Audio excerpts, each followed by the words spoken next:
Hi welcome to code for new next project in the Next.js project series. और यहाँ पर हम बनाने वाले हैं पोर्टफोलियो एप्लीकेशन। पोर्टफोलियो एप्लीकेशन आपके रिज्यूमे की तरह होता है, जहाँ पर आप अपनी एक डिजिटल रिज्यूमे बना सकते हो। यहाँ पर अगर आप देखोगे मेरे पास यहाँ पे 3 पेजेस हैं। होम पेज है, अबाउट पेज है, प्रोजेक्ट्स पेज है। ये मेरे पास यहाँ पे होम पेज है। सेकंड जो मेरे पास यहाँ पे पेज है वो आपका अबाउट पेज है। इससे नीचे यहाँ पर आपका प्रोजेक्ट्स पेज है। होम पेज में आप अपनी यहाँ पे इंफॉर्मेशन डाल डाल सकते हो, बेसिक इंफॉर्मेशन एक हेडिंग के साथ। अबाउट पेज में आप अपने बारे में थोड़ा सा और ब्रीफ में बता सकते हो। यहाँ पर आप अपनी इमेज भी लगा सकते हो और नीचे यहाँ पर आप अपना स्किल सेट मेंशन कर सकते हो। यहाँ पर आप अपने प्रोजेक्ट्स मेंशन कर सकते हो। जो इसकी ट्रैवर्सिंग है वो इससे भी होती है। अगर आप यहाँ पे इस पे क्लिक करोगे तो इससे आप इसको ट्रैवर्स कर सकते हो और फुली मोबाइल फ्रेंडली है। अगर आपको मैं यहाँ पे इसको चला के दिखाऊं तो आप यहाँ पे देखोगे ये पूरा मोबाइल फ्रेंडली है। नीचे अगर जाता हूँ मैं तो ये हमारे पास यहाँ पे अबाउट पेज है और ये मेरे पास यहाँ पे सभी प्रोजेक्ट्स हैं। तो इस तरह से ये यहाँ पे कुछ वर्क करेगा। आप यहाँ पे अगर क्लिक करोगे तो यहाँ से नीचे प्रोजेक्ट्स पे पहुंच जाओगे और यहाँ पर आप वापस से होम पे आ जाओगे। एंड अगर आपको मैं यहाँ पे इसको एक्सपैंड करके दिखाऊं तो आप यहाँ पे देखोगे फुल्ली मोबाइल फ्रेंडली है। तो इसको हम बनाएंगे with the help of Next.js. CSS की हैंडलिंग के लिए मैंने यहाँ पे यूज किया टेलविंड सीएसएस का। एंड बिल्कुल ठीक है, तो ये एप्लीकेशन हम यहाँ पे बनाने वाले हैं। तो इसको बनाने के लिए आपको किसी भी अपने एक फेवरेट फोल्डर में आना है। मैं यहाँ पर आया हूँ नेक्स्ट.जेएस प्रोजेक्ट के अंदर। आपको यहाँ पे ऊपर क्लिक करना है और यहाँ पर आपको सीएमडी लिखना है। सीएमडी लिख के जैसे ही आप यहाँ पे एंटर मारोगे ये क्या करेगा, ये आपका इसी फोल्डर के अंदर सीएमडी खोल देगा। आप यहाँ पे देखो इसने मेरे यहाँ पे इसी फोल्डर के अंदर सीएमडी खोल दिया। इसके बाद यहाँ पर आपको एक नेक्स्ट.जेएस का एक प्रोजेक्ट बनाना है। तो मैंने यहाँ पे लिखा npx create next app and create next app suppose. उसके बाद मैं यहाँ पे लिख रहा हूँ पोर्टफोलियो एप्लीकेशन। ये पोर्टफोलियो ऐप के नाम से मैंने यहाँ पर सपोज एक एप्लीकेशन बनाई और ये आपसे यहाँ पे कुछ पूछेगा। ठीक है, ये आपसे यहाँ पे कुछ इन्फॉर्मेशन लेगा कि आप क्या यूज करना चाहते हो, आप क्या यूज करना नहीं चाहते। मैं यहाँ पे टाइपस्क्रिप्ट का यूज करूंगा। तो टाइपस्क्रिप्ट के लिए मेरे को यहाँ पे लिखना है यस। ESLint का यूज हम कर सकते हैं, वैसे यस कर देते हैं। ESLint लिंटिंग के लिए यूज होता है। अगर आपको एक कोडिंग स्टैंडर्ड फॉलो करना है तो उसके लिए हम ESLint का यूज करते हैं। सबसे फेमस जो अब अभी चल रहा है, सबसे फेमस जो ESLint का स्टैंडर्ड है वो Airbnb का स्टैंडर्ड है। इसका हम अभी के लिए यूज नहीं करेंगे, तो अभी के लिए कोई बात नहीं, मैं यहाँ पे इसको यस कर रहा हूँ। टेलविंड सीएसएस का मेरे को यहाँ पे यूज करना है, तो आपको यहाँ पे यस पे क्लिक करना है। Would you like to use source directory?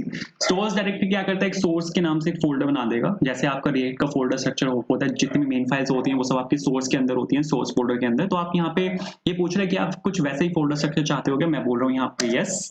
फिर आप ये पूछ रहे हैं कि ऐप राउटर चाहते हो क्या? ऐप राउटर यहाँ पे राउटिंग के लिए यूज होता है। एक अलग तरह की राउटिंग है जो नेक्स्ट.जेएस में यूज होती है, तो उसके लिए ये यहाँ पे पूछ रहा है। मैंने यहाँ पे यस लिखा।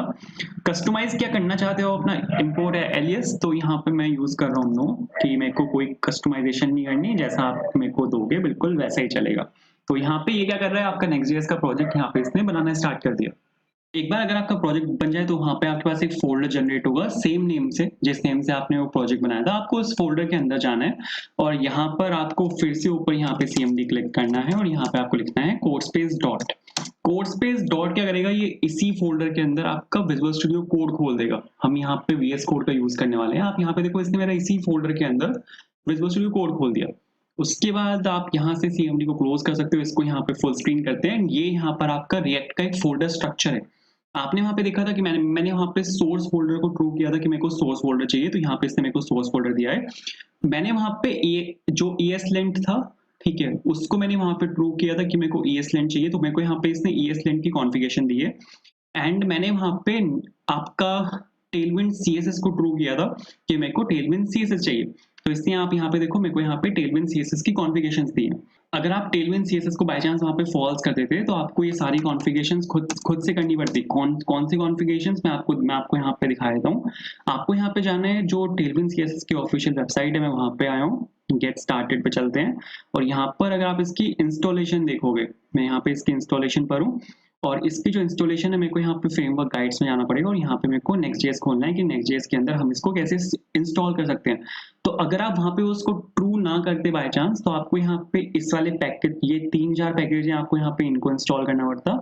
फिर आपको यहाँ पे इसको इंस्टॉल करना पड़ता एज -d डेव डिपेंडेंसी। आपको यहाँ पे इसको इंस्टॉल करना पड़ता। आपको यहाँ पे एक फाइल बनानी पड़ती tailwind.config.js के नाम से। उसके अंदर आपको ये कोड डालना पड़ता है और आप यहाँ पे देखो tailwind.config.ts के नाम से इसने हमें ये वाली फाइल बना के दी है। उसके बाद हमें यहाँ पे globals.css में ये 3 ये चीजें डालनी पड़ती। आप अगर यहाँ पे देखोगे जो globals.css है उसके अंदर आपको यहाँ पे ये तीनों मिल जाएंगे, ये तीनों यहाँ पर आपको आपके पास है। एंड उसके बाद यहाँ पे आप जब npm run dev करते तो आपको यहाँ पे ये सब कुछ दिखता। तो टेलविंड आपको मैनुअली ऐसे इंस्टॉल करानी पड़ती, बट हमें यहाँ पे टेलविंड मिली है क्योंकि हमने वहाँ पे उसको यस किया था।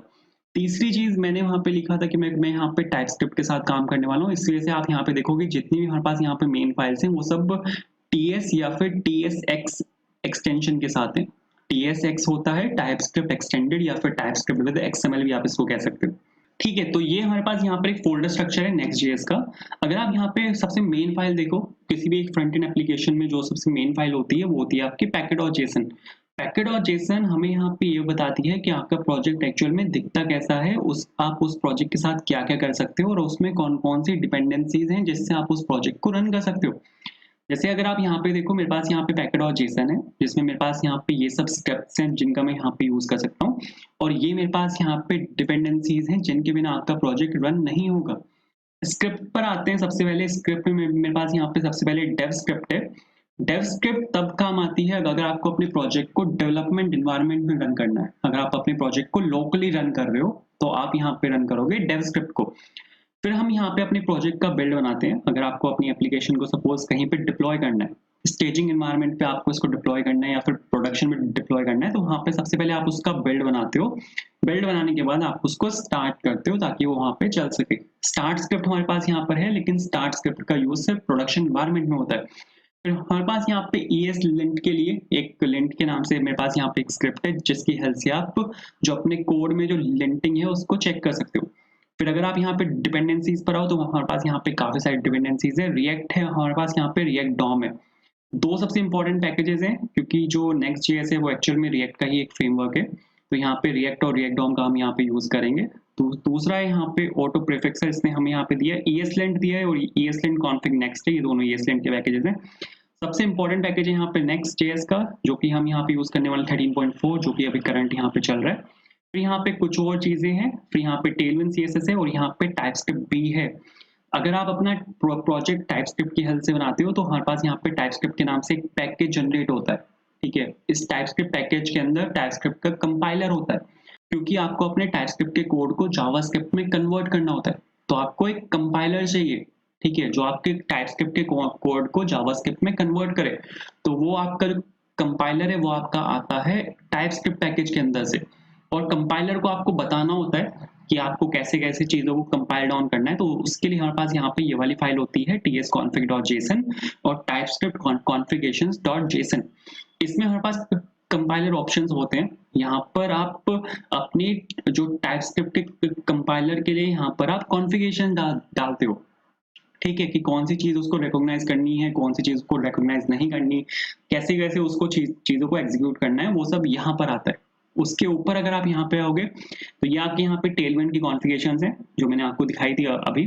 फिर readme.md है, ये हम अगर आप गिटहब पे जाके देखोगे तो वहाँ पे आपको हर प्रोजेक्ट के अंदर readme मिलता है। ठीक है, फिर यहाँ पे postcss.config.js है, यहाँ पर हम पैकेजेस के postcss कॉन्फ़िगरेशन डालते हैं। ठीक है, ये हम देखेंगे, वैसे इसकी शायद जरूरत पड़ेगी नहीं, इसमें प्लगइन्स यूज होते हैं। packet.json मैंने आपको बता दी, packet.log.json है। यहाँ पे आपकी Next.js की कॉन्फ़िगरेशंस आती हैं। Next.js की कॉन्फ़िगरेशन किस तरह की हो सकती है, अगर आपका जो आपका कंपाइलर है वो कुछ चीजों को रिकॉग्नाइज नहीं कर रहा तो उसको आपको यहाँ पे मेंशन करना होता है Next.js की कॉन्फ़िगरेशंस में। जैसे कुछ डोमेन्स हैं, ठीक है, हमारे पास यहाँ पे कुछ डोमेन्स होती हैं जिनको रिकॉग्नाइज नहीं करता, जैसे google.com है। अगर ये google.com को रिकॉग्नाइज नहीं कर रहा तो हम वो जो डोमेन नेम है वो हम यहाँ पर डालते हैं। ये हम देखेंगे वाले प्रोजेक्ट में कि हम कैसे करते हैं। फिर यहाँ पे nextdnv.d.ts है, ये वाली जो फाइल है इसमें आपको कुछ नहीं छेड़ना, ना आपको इसको डिलीट करना, ना आपको इसको एडिट करना। ये वाली जो फाइल है वो Next.js के कंपाइलर के लिए, और वो यहाँ पे आप देखो ये डी यहाँ पे लगा हुआ है, .d मतलब ये सिर्फ डेवलपमेंट एनवायरनमेंट में काम आती है, आपको इसको प्रोडक्शन में इस फाइल का कोई काम नहीं है, ये सिर्फ लोकल डेवलपमेंट में काम आती है, तभी यहाँ पे .d लगा हुआ है। और अगर आप यहाँ पे देखोगे तो इस फाइल का कलर भी यहाँ पे डिफरेंट है क्योंकि ये वाली फाइल आपको मिल जाएगी gitignore के अंदर। हम इस फाइल को पुश भी नहीं करते क्योंकि इस फाइल का कोई काम ही नहीं है, मतलब ये वाली फाइल सिर्फ उसमें काम आती है। अगर आप लोकल में कोई डेवलपमेंट कर रहे हो तो नेक्स्ट.जेएस की कंपाइलर कोई हेल्प करती है। बट हम जब अपनी एप्लीकेशन को कहीं पे डिप्लॉय करते हैं, सपोज प्रोडक्शन पे हम इसको डिप्लॉय कर रहे हैं, तो ब्राउज़र पे नेक्स्ट.जेएस का कोड रन नहीं होता, वहाँ पे आपको जावास्क्रिप्ट चाहिए। तो वहाँ पे आपको जावास्क्रिप्ट का कंपाइलर चाहिए। जावास्क्रिप्ट के कंपाइलर के लिए ये वाली फाइल कोई काम की नहीं है, तो इस वजह से हम इसको प्रोडक्शन पे पुश नहीं करते। उसके ऊपर हमारे पास यहाँ पे फाइल है ESLint rc.json। समझ आ रहा है नाम से ही कि ESLint की फाइल है। इसके बाद आपके पास यहाँ पे सोर्स फोल्डर है। सोर्स फोल्डर के अंदर आपके पास यहाँ पे कंपोनेंट हमारे पास बन के आया है। कंपोनेंट नहीं कह सकते, एक फोल्डर कह लो, ठीक है। ऐप के नाम से हमारे पास यहाँ पे ये है। और यहाँ पे हमारे पास दो सबसे मेन फाइल हैं। एक है यहाँ पे layout.tsx, दूसरी है यहाँ पे हमारे पास page.tsx। दोनों बहुत इंपॉर्टेंट है। page.tsx आप ऐसे मान लो कि ये आपकी app.js है। अगर आप सीधा रिएक्ट से उठ कर आए हो यहाँ पे, तो page.tsx आपकी app.js है। सारा जो डिफॉल्ट कोड होता है जब जैसे हम रिएक्ट का प्रोजेक्ट बनाते हैं वो होता है, ऐसे ही यहाँ पर page.tsx है जहाँ पर हमारा सारा डिफॉल्ट कोड है। एक और फाइल है मेरे पास यहाँ पे जो कि layout.tsx है, और यहाँ पर अगर आप देखोगे तो हम यहाँ पे चिल्ड्रन को रेंडर करवा रहे हैं, जैसे index.js में करते हैं हम, चिल्ड्रन वहाँ पे रेंडर होते हैं। चिल्ड्रन तो नहीं वहाँ पे रेंडर होता, वहाँ पे एक्चुअल में आपका एक रूट नोड आप बनाते हो और फिर आप रूट से क्रिएट एलिमेंट को वहाँ पे आप कॉल करते हो। एक एलिमेंट को क्रिएट करने के बाद आप वहाँ पे ऐप कंपोनेंट को रेंडर कर देते हो। यहाँ पर क्या है कि यहाँ पर आपका जो पेज के अंदर जितना भी आपका यहाँ पे कोड लिखा हुआ है वो आप यहाँ से एक्सपोर्ट कर रहे हो, और वो लेआउट के अंदर यहाँ पर इसके लेआउट के अंदर यहाँ पे चिल्ड्रन के अंदर आके रेंडर हो रहा है। ये मैं आपको दिखा भी सकता हूँ। अगर आपको इसको रन करना है, सबसे पहले तो आपको यहाँ पे इसका टर्मिनल खोलना पड़ेगा VS कोड का। VS कोड का टर्मिनल आप खोल सकते हो कंट्रोल शिफ्ट बैकटिक से, और यहाँ पर अगर आप क्लिक करोगे न्यू टर्मिनल पे तो यहाँ से भी आप खोल सकते हो। ये इसके शॉर्टकट की है यहाँ पे कंट्रोल शिफ्ट बैकटिक। जैसे कि मैंने आपको बताया था, आपको अगर इसको डेवलपमेंट एनवायरनमेंट में रन करना है तो आपको यहाँ पे डेव स्क्रिप्ट को रन करना पड़ेगा, जो कि आप यहाँ पे package.json के अंदर लिखी हुई थी, ये डेव स्क्रिप्ट। और आपको यहाँ पे लिखना है npm run dev। npm run dev क्या करेगा, ये यहाँ पे package.json के अंदर जाएगा और ये देखेगा कि क्या स्क्रिप्ट के अंदर कोई डेव स्क्रिप्ट है। अगर इसको मिलती है तो ये चलाएगा यहाँ पे नेक्स्ट डेव को, जैसे कि आप यहाँ पे देख भी सकते हो, इसने यहाँ पे चलाया है नेक्स्ट डेव। अब ये एक लोकल डेवलपमेंट एनवायरनमेंट में, जो कि यहाँ पे लोकल होस्ट है, वहां पर आपकी एप्लीकेशन को रन करेगा, और ये आपकी एप्लीकेशन को रन करेगा पोर्ट 3000 पर। आप यहाँ पे देखो, यहाँ पर पोर्ट 3000 पे इसने मेरी एप्लीकेशन को रन किया। और जैसे ही यहाँ पे इसने सर्वर को स्टार्ट किया तो आप यहाँ पे देखो डॉट नेक्स्ट के नाम से मेरे पास यहाँ पर एक फोल्डर जनरेट हुआ है, जिसके अंदर आपकी यहाँ पर एक बिल्ड होती है। ये आपके यहाँ पे package.json है, ठीक है। और अगर आप यहाँ पे स्टैटिक फोल्डर के अंदर जाओगे तो आप यहाँ पे देखोगे डेवलपमेंट के अंदर आपके पास यहाँ पे पूरे आपके जो पूरा आपका जो नेक्स्ट का कोड लिखा हुआ है उसका यहाँ पे इक्विवेलेंट जावास्क्रिप्ट इसने जनरेट कर दी, ठीक है। ये इसने यहाँ पे पूरी इक्विवेलेंट जावास्क्रिप्ट यहाँ पे जनरेट कर दिया आपके पूरे कोड की। तो डॉट नेक्स्ट यहाँ पे ये काम करता है। वापस आते हैं, अगर आपको मैं यहाँ पे दिखाऊँ, इसको मेरे को रिफ्रेश करना पड़ेगा लोकल होस्ट 3000 यहाँ पे। तो अभी यहाँ पे कंपाइल हो रहा है, आप यहाँ पे देखो ये कंपाइल कर रहा है क्लाइंट और सर्वर को। Next.js का यहाँ पे यही फायदा है। React.js में है ना, React.js में बहुत खूबियां हैं, लेकिन React.js में बस एक कमी है कि React.js जो है क्लाइंट सेंट्रिक है। React.js स्ट्रिक्टली फ्रंट एंड पर है, React.js स्ट्रिक्टली क्लाइंट ओरिएंटेड है, ठीक है। इसी वजह से Next.js पिक्चर में आई है, जहां पर आप जो फ्रंट एंड है और जो बैक एंड है, मतलब क्लाइंट और सर्वर दोनों आप एक साथ मैनेज वहां पे कर सको। तो वापस आके अगर आपको मैं यहाँ पे दिखाऊं तो आप यहाँ पे देख सकते हो कि मेरे पास यहाँ पे ये कुछ यहाँ पे पहले से कुछ कोड लिखा हुआ है। जैसे अगर आप रिएक्ट का कोई भी प्रोजेक्ट बनाते हो तो आपके पास वहाँ पे एसवीजी लोगो आता है, उसके नीचे एक टेक्स्ट आता है, उसके नीचे एक लिंक होता है जिसपे लिखा होता है लर्न रिएक्ट। ऐसे ही यहाँ पे Next.js में ये सब कुछ आता है। ये कहाँ पर आता है ये आपको बता भी रहे हैं, सोर्स के अंदर, ऐप के अंदर, page.tsx के अंदर से आ रहे हैं। तो आप अगर यहाँ पे देखोगे ये page.tsx के अंदर से आ रहा है। इसको अगर मैं सारे को हटा के यहाँ पे डिव के अंदर मैं यहाँ पे सिंपल हेलो डालता हूँ, तो आप यहाँ पे देखोगे इस सब की जगह यहाँ पे सिंपल आपको हेलो दिखेगा। ये आप यहाँ पे देखो, आपको यहाँ पे हेलो दिख रहा है। एंड इसका अगर आपको मैं यहाँ पे हल्का सा कोड दिखाऊं तो इसको इंस्पेक्ट करता हूँ मैं। इंस्पेक्ट करने के बाद आप अगर यहाँ पे देखोगे तो ये जो आपका यहाँ पे सारा कोड है ना, ये आपका बॉडी के अंदर लिखा हुआ है। आप यहाँ पे देखो बॉडी के अंदर मेरे पास यहाँ पे डायरेक्ट डिव है, जैसा कि हमने यहाँ पे layout.tsx में देखा भी था कि मेरे पास यहाँ पे बॉडी है जिसमें क्लास नेम है inter.class name, ये यहाँ पे इसका फॉन्ट है, और यहाँ पे चिल्ड्रन रेंडर हो रहे हैं। आप यहाँ पे देखो बॉडी के अंदर डायरेक्टली यहाँ पे डिव है। तो बिल्कुल सही है। ऐसे ही हमारे पास यहाँ पे layout.tsx आपकी index.js के इक्विवेलेंट है।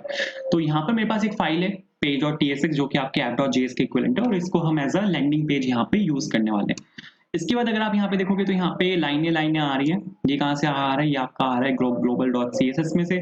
और यहाँ पर अगर आप देखोगे तो यहाँ पे लीनियर ग्रेडियंट लगा हुआ है जो यहाँ पे ये सब काम कर रहा है। इसको आप यहाँ से रिमूव कर सकते हो बॉडी के ऊपर से। लीनियर ग्रेडियंट जैसे आप यहाँ से रिमूव करोगे तो आप यहाँ पे देखोगे ये यहाँ पर आपका प्लेन हो चुका है।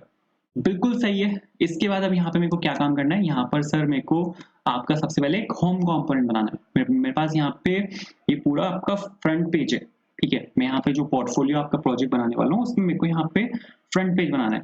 तो उसके लिए मैं यहाँ पे काम कर रहा हूँ, आपको सोर्स पे राइट क्लिक करना है, ऐप पे राइट क्लिक नहीं करना, सोर्स पे राइट क्लिक करना है और यहाँ पर आपको एक फोल्डर बनाना है पेजेस के नाम से। और मेरे पास यहाँ पे एक ही पेज है जो कि होम के नाम से। home.jsx का मैं यहाँ पे यूज नहीं कर रहा, मैं यहाँ पे यूज कर रहा हूँ tsx का, क्योंकि मैं यहाँ पे यूज कर रहा हूँ टाइपस्क्रिप्ट। तो मैंने यहाँ पे सपोज लिखा const home is equals to, जैसे हम रिएक्ट में करते हैं एक फंक्शनल कंपोनेंट मैं यहाँ पे बना रहा हूँ और यहाँ से मैं रिटर्न कर रहा हूँ एक सपोज एक div मैंने यहाँ पे रिटर्न किया जो इसमें लिख रहा हूँ यहाँ पे hello from home। इसको यहाँ से करते हैं एक्सपोर्ट। मैंने यहाँ से सपोज इसको एक्सपोर्ट किया एंड होम को यहाँ पे मैंने एक्सपोर्ट कर दिया। मैं यहाँ पे टाइपस्क्रिप्ट का यूज कर रहा हूँ। टाइपस्क्रिप्ट के कुछ जो रूल्स हैं उनको यहाँ पे फॉलो कर लेते हैं। जैसे होम है यहाँ पे, ये आपका एक फंक्शनल कंपोनेंट है। किस तरह का है ये आपका कंपोनेंट है? फंक्शनल कंपोनेंट है। तो मैं यहाँ पे मेंशन करना चाहता हूँ, जब भी आप कोई भी टाइप मेंशन करते हो टाइपस्क्रिप्ट में तो कॉलन लगा के होता है वो। और यहाँ पे सपोज लिख रहा हूँ रिएक्ट डॉट फंक्शनल कंपोनेंट। हमारे पास यहाँ पे एक वो चलता है, क्या कहते हैं, रिएक्ट में हमारे पास यहाँ पे एक डेटा टाइप चलता है जो कि फंक्शनल कंपोनेंट है, जिसको आप यहाँ पे डायरेक्टली लिख के यूज कर सकते हो इसको बताने के लिए कि ये यहाँ पे आपने एक फंक्शनल कंपोनेंट को डिक्लेयर किया है। इसकी शॉर्ट फॉर्म भी है react.fc। अगर आप यहाँ पे लिखोगे तो ये शॉर्ट है फॉर फंक्शनल कंपोनेंट, तो आप यहाँ पे react.fc भी लिख सकते हो। इसके बाद page.tsx में चलते हैं। इस इमेज को यहाँ से हटाते हैं और यहाँ पे मैं क्या कर रहा हूँ, इम्पोर्ट कर रहा हूँ यहाँ पे मैं होम को। और यहाँ पे सिंपल यहाँ पे मैंने लिखा आपका होम, ठीक है। यहाँ पे मैंने क्या किया, आपका मैंने यहाँ पे जो होम कंपोनेंट है उसको मैंने यहाँ पे रेंडर कर दिया। लेकिन यहाँ पर एक प्रॉब्लम है। प्रॉब्लम यहाँ पर ये है कि ये जो मेरा यहाँ पे होम कंपोनेंट है ऑलरेडी यहाँ पे डिक्लेयर्ड है। पेज और tsx के अंदर जो आपका कंपोनेंट है वो आपके होम के नाम से। तो एक काम कर लेते हैं, इसको मैं यहाँ पे चेंज कर रहा हूँ मेन से। मैं यहाँ पे जो आपका होम कंपोनेंट है उसको मैं यहाँ पे रिप्लेस कर रहा हूँ विद मेन, क्योंकि ये यहाँ पे कॉन्फ्लिक्ट कर रहा है। आपके दो कंपोनेंट्स हैं विद सेम नेम, तो ये नहीं चलेंगे। तो मैं यहाँ पे एक काम कर रहा हूँ, इसको मैं यहाँ पे होम कर रहा हूँ और ये जो आप यहाँ पे फाइल बनाई है इसको आप रीनेम कर सकते हो। और यहाँ पे मैं इसको रीनेम कर रहा हूँ विद main.tsx, ठीक है। यहाँ पे मैंने main.tsx लिखा। यहाँ पर वैसे तो जरूरत नहीं है क्योंकि आप यहाँ पे डिफॉल्ट एक्सपोर्ट कर रहे हो, बट कोई बात नहीं, मैं यहाँ पे इसको मेन से ये डाल रहा हूँ, ठीक है। वापस आ गया। अगर आप यहाँ पे देखोगे, इसको रिफ्रेश कर लेते हैं, तो रिफ्रेश करने के बाद अगर आप यहाँ पे देखोगे तो यहाँ पे हेलो फ्रॉम मेन दिखना चाहिए, क्योंकि लेआउट जो है आपका एंट्री पॉइंट है आपके नेक्स्ट.जेएस की फाइल का, आपके नेक्स्ट.जेएस के प्रोजेक्ट का। तो यहाँ पे जो आपके layout.tsx ये आपका एंट्री पॉइंट है और ये आपका कनेक्टेड है विद page.tsx। यहाँ पर जो आपने ये page.tsx में जो भी आपने कोड लिखा हुआ है वो सब आप यहाँ से एक्सपोर्ट कर रहे हो। एक्सपोर्ट करने के बाद ये आपका यहाँ पे layout.tsx के अंदर एज अ चिल्ड्रन यहाँ पर आके रेंडर हो रहा है। तो आपका page.tsx तक आपका जो नेक्स्ट.जेएस कंपाइलर है वो आ रहा है। तो अब जो भी मैं यहाँ पे कंपोनेंट बनाता हूँ, सपोज मैं यहाँ पे कोई भी एक कंपोनेंट बना रहा हूँ, तो वहां तक मेरे को अब नेक्स्ट.जेएस के कंपाइलर को लेके जाना है। अगर मैंने यहाँ पे एक कंपोनेंट बनाया सपोज मेन के नाम से, तो यहाँ पर मेरा नेक्स्ट.जेएस का कंपाइलर आना चाहिए। तो मेरे को इसको लिंक करना पड़ेगा विद page.tsx, क्योंकि अभी क्या है, layout.tsx से आपका जो कंपाइलर है वो page.tsx तक तो आ रहा है। लेकिन अब मेरे को यहाँ पे आपके मेन में मैंने यहाँ पे मेन डाल दिया इस page.tsx के अंदर। जैसे वो यहाँ पे इसको एग्जीक्यूट करना स्टार्ट करेगा, वो यहाँ पे मेन देखेगा तो वो सीधा यहाँ पे मेन के अंदर आ जाएगा। तो ये कुछ इस तरह से वर्क करता है। ये कंपाइल होने में टाइम लगा रहा है, वेट कंपाइलिंग यहाँ पे लिखा हुआ है, तो इसको थोड़ा सा और वेट करने देते हैं, कोई बात नहीं। यहाँ पर मेरे को एक काम करना है, यहाँ पर जो आपका ये वाला पूरा पेज है इसके ऊपर मेरे को हेडर बनाना है। तो उसके लिए हम एक काम कर सकते हैं, मैं यहाँ पर एक और फोल्डर बना रहा हूँ सोर्स के अंदर, जो कि होगा मेरे यहाँ पे कंपोनेंट्स के नाम से, और कंपोनेंट्स के अंदर मैं यहाँ पर एक फाइल बना रहा हूँ जो कि होगी header.tsx के नाम से। तो header.tsx के नाम से मैंने यहाँ पर एक फाइल बनाई और const header colon react.fc, ठीक है, is equals to functional component है। फंक्शनल कंपोनेंट मैंने सपोज यहाँ पे बनाया इसको, और एक div के अंदर यहाँ पे मैं डाल रहा हूँ hello from header, बहुत सही। और यहाँ पे ले लेते हैं export default and header, तो यहाँ से मैंने इसको डिफ़ॉल्ट एक्सपोर्ट कर दिया। इसके बाद अब यहाँ पे मेरे को क्या काम करना है सर, इसके बाद अब यहाँ पे जो आपका page.tsx है, इसमें मेरे पास यहाँ पे मेन फाइल है, लेकिन जो आपका हेडर है वो कॉमन है। अगर मेरे पास अभी तो मेरे पास यहाँ पे सिर्फ एक ही पेज है ये वाला, बट अगर सपोज मैं कोई मल्टीपल पेजेस बनाता हूँ, ठीक है, अभी तो मेरे पास एक ही पेज है जहाँ पर मेरे पास सभी कंपोनेंट्स होंगे, बट अगर मैं मल्टीपल पेजेस बना रहा हूँ तो उसमें हेडर वाला जो पार्ट है वो कॉमन रहेगा, तो मैं इसको मेन के अंदर नहीं डाल सकता। ठीक है, ये जो मेरा हेडर वाला कंपोनेंट है इसको मैं यहाँ पे नहीं कर सकता कि मैं यहाँ पे इसके अंदर मेन के अंदर मैं यहाँ पर इसको डाल दूँ, ये मेरा यहाँ पे हेडर है, मैं इस तरह नहीं कर सकता। इस तरह मैं क्यों नहीं कर सकता, क्योंकि ये जो यहाँ पे मेरा मेन कंपोनेंट है ये सिर्फ फ्रंट पेज के लिए। कल को अगर सपोज मेरे पास 2-3 पेजेस और आ जाते हैं, ठीक है, जैसे अगर आपको मैं यहाँ पे एक एग्जांपल लेके दिखाऊं, मेरे पास यहाँ पे डॉक है, डॉक पे अगर मैं क्लिक करूंगा तो डॉक से पहुंच जाऊंगा, कंपोनेंट्स पे अगर मैं क्लिक करूंगा तो वो एक डिफरेंट पेज है, ब्लॉक पे क्लिक करूंगा तो वो डिफरेंट पेज है, लेकिन हेडर सभी में कॉमन है। तो मैं यहाँ पे मेन के अंदर इसको नहीं डाल सकता, मैं यहाँ पे मेन के अंदर इसको नहीं डाल सकता, तो मैं यहाँ पे इसको डाल रहा हूँ page.tsx के अंदर। तो यहाँ पे सपोज फ्रेगमेंट्स का मेरे को यहाँ पे यूज करना पड़ेगा। आई होप ये रिएक्टिव कॉन्सेप्ट्स आपको क्लियर होंगे कि हम यहाँ पे JSX आपको रिस्ट्रिक्ट करता है कि आप मल्टीपल कंपोनेंट्स को रिटर्न नहीं कर सकते, तो आपको यहाँ पे एक पेरेंट कंपोनेंट के अंदर उसको रैप करना होता है। यहाँ पे सपोज मैंने हेडर लिखा एंड हेडर को मेरे को यहाँ पे इंपोर्ट करना पड़ेगा, मैं यहाँ पे हेडर को इंपोर्ट कर रहा हूँ, मैंने यहाँ पे हेडर को इंपोर्ट किया, ठीक है। मेरे को यहाँ पे इसको सर्वर को रीस्टार्ट करना पड़ा था, मैंने यहाँ पे Ctrl+C मार के इसको वापस से रीस्टार्ट करा क्योंकि ये कंपाइल होने में बहुत टाइम लगा रहा था। मैंने यहाँ पे इसको रीस्टार्ट किया एंड कंपाइल यहाँ पे हो चुका है। वापस आके अगर आपको मैं यहाँ पे इसको दिखाऊंगा तो आप यहाँ पे देखो, यहाँ पे लिखा हुआ है hello from main, but hello from header भी आना चाहिए था। वो मैंने इसको, जो मेरी फाइल है page.tsx, इसको मैंने सेव नहीं किया, वापस से इसको सेव कर लेते हैं। तो आप यहाँ पे देखोगे आपको यहाँ पे दोनों दिखेंगे, हेलो फ्रॉम हेडर और हेलो फ्रॉम मेन। अब मेरे को यहाँ पे सबसे पहले आपका हेडर कंपोनेंट बनाना है। मेरे को यहाँ पे आपका क्या काम करना है, मेरे को यहाँ पे सबसे पहले आपका हेडर कंपोनेंट बनाना है। तो हेडर कंपोनेंट बनाने के लिए हमारे पास यहाँ पे वापस आते हैं, हेडर के अंदर मैं जा रहा हूँ, यहाँ पे इसको थोड़ा सा इधर ले आते हैं, लेआउट को बंद करते हैं, नेक्स्ट कॉन्फ़िग बंद करते हैं, ग्लोबल्स को बंद करते हैं। अब इसकी यहाँ पे हमें कोई जरूरत नहीं है, ठीक है। हमारे पास, मैं यहाँ पे बिल्कुल प्लेन HTML का यूज करने वाला हूँ। तो हमारे पास यहाँ पे HTML में टैग होता है जो कि होता है हेडर टैग, उसका मैं यहाँ पे यूज कर रहा हूँ। और मेरा जो यहाँ पे हेडर है वो 2 हिस्सों में डिवाइडेड है। एक लेफ्ट वाला पार्ट है जहां पर मेरा नाम लिखा हुआ है, एक राइट वाला पार्ट है जहां पर मेन्यूज है। तो मेरे पास यहाँ पे 2 चीजें हैं, ये आपका लेफ्ट वाला पार्ट है और ये आपका यहाँ पे राइट वाला पार्ट है। जो आपका लेफ्ट वाला पार्ट है वहां पर आपका नेम लिखा हुआ है, तो जो भी आपका यहाँ पे नाम है आप वहां यहाँ पे वो डाल सकते हो। मैं यहाँ पे डाल रहा हूँ कोड फॉर इंटरव्यू, आप यहाँ पे अपना नाम डाल सकते हो। तो यहाँ पे सपोज मैंने ये लिखा और यहाँ पे आप देखो कोड फॉर इंटरव्यू यहाँ पे आ चुका है।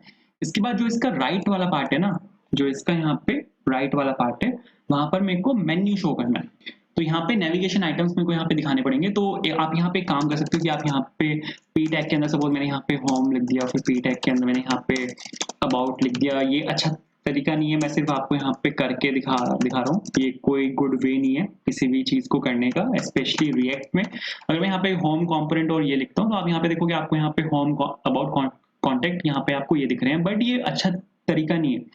आप यहाँ पे क्या कर रहे हो, अपने कोड को हार्ड कोड कर रहे हो। हार्ड कोड हम कभी भी अपने कोड को नहीं करते। आपको यहाँ पे क्या काम करना है, कॉन्स्टेंट्स के नाम से एक फाइल बनानी है, ठीक है। मैंने यहाँ पे कॉन्स्टेंट्स के नाम से एक फाइल बनाई और जो भी आपका सभी कॉन्स्टेंट्स हैं वो सब आपके कॉन्स्टेंट फाइल के अंदर होने चाहिए।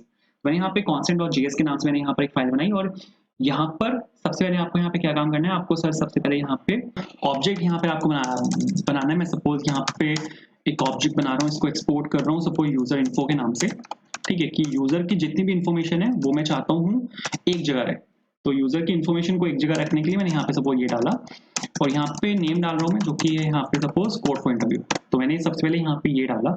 उसके बाद हेडर के अंदर आते हैं, आप यहाँ पे नेम में अपना नाम यहाँ पे डाल सकते हो, आपको यहाँ पे कोड फॉर इंटरव्यू लिखने की कोई जरूरत नहीं है।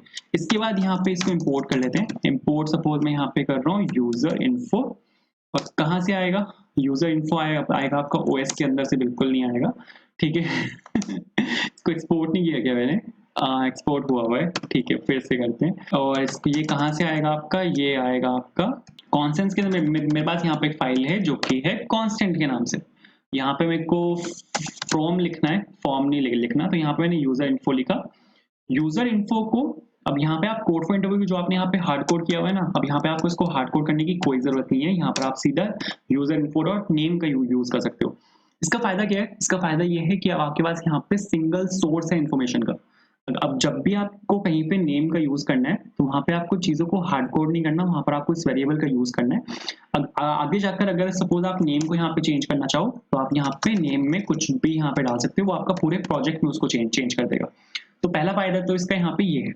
दूसरी चीज़, अब मैंने यहाँ पे क्या किया हुआ है, अगर आप यहाँ पे नीचे देखो तो मैंने यहाँ पे जो आपके नेविगेशन आइटम्स हैं उसको मैंने यहाँ पे हार्ड कोड किया हुआ है। इसको हम कभी भी हार्ड कोड नहीं करते। आपको यहाँ पे जाना है एक्सपोर्ट कॉन्स्ट और यहाँ पे लिख रहा हूँ हेडर आइटम्स और इज इक्वल्स टू, ठीक है। सबसे पहले मेरा होगा यहाँ पे होम के नाम से, जिसमें सपोज मैं यहाँ पे लेबल ले लेते हैं इसको और यहाँ पे होम, एक राउटिंग होगी यहाँ पे, क्योंकि मैं आपको दिखा रहा था कि हेडर में मेरे पास राउटिंग है। जैसे मैं उस पर क्लिक कर रहा था तो वो वहाँ पे राउट हो रहा था, ठीक है। तो वो नेविगेशन है वहाँ पे। तो कौन से पेज पे इसको जाना है, इसको जाना है सर आपके होम पेज पे। इसके बाद मेरे पास यहाँ पे आपका अबाउट सेक्शन है। इसका लेबल क्या होगा, लेबल वो होगा जो मैं यहाँ पे स्क्रीन पे दिखाऊंगा। तो यहाँ पे आपका पेज होगा और यहाँ पे अबाउट सेक्शन है, बिल्कुल ठीक है। इसके बाद यहाँ पर आपका प्रोजेक्ट्स वाला सेक्शन है। तो यहाँ पे प्रोजेक्ट सपोज मैंने लिखा, इसका लेबल क्या होगा, लेबल होगा आपका यहाँ पे प्रोजेक्ट्स के नाम से पेज और यहाँ पर आपको लिखना है प्रोजेक्ट्स, ठीक है। बिल्कुल सही है। एक और चीज, यहाँ पर मेरे को इसको वैलिडेट भी करना है।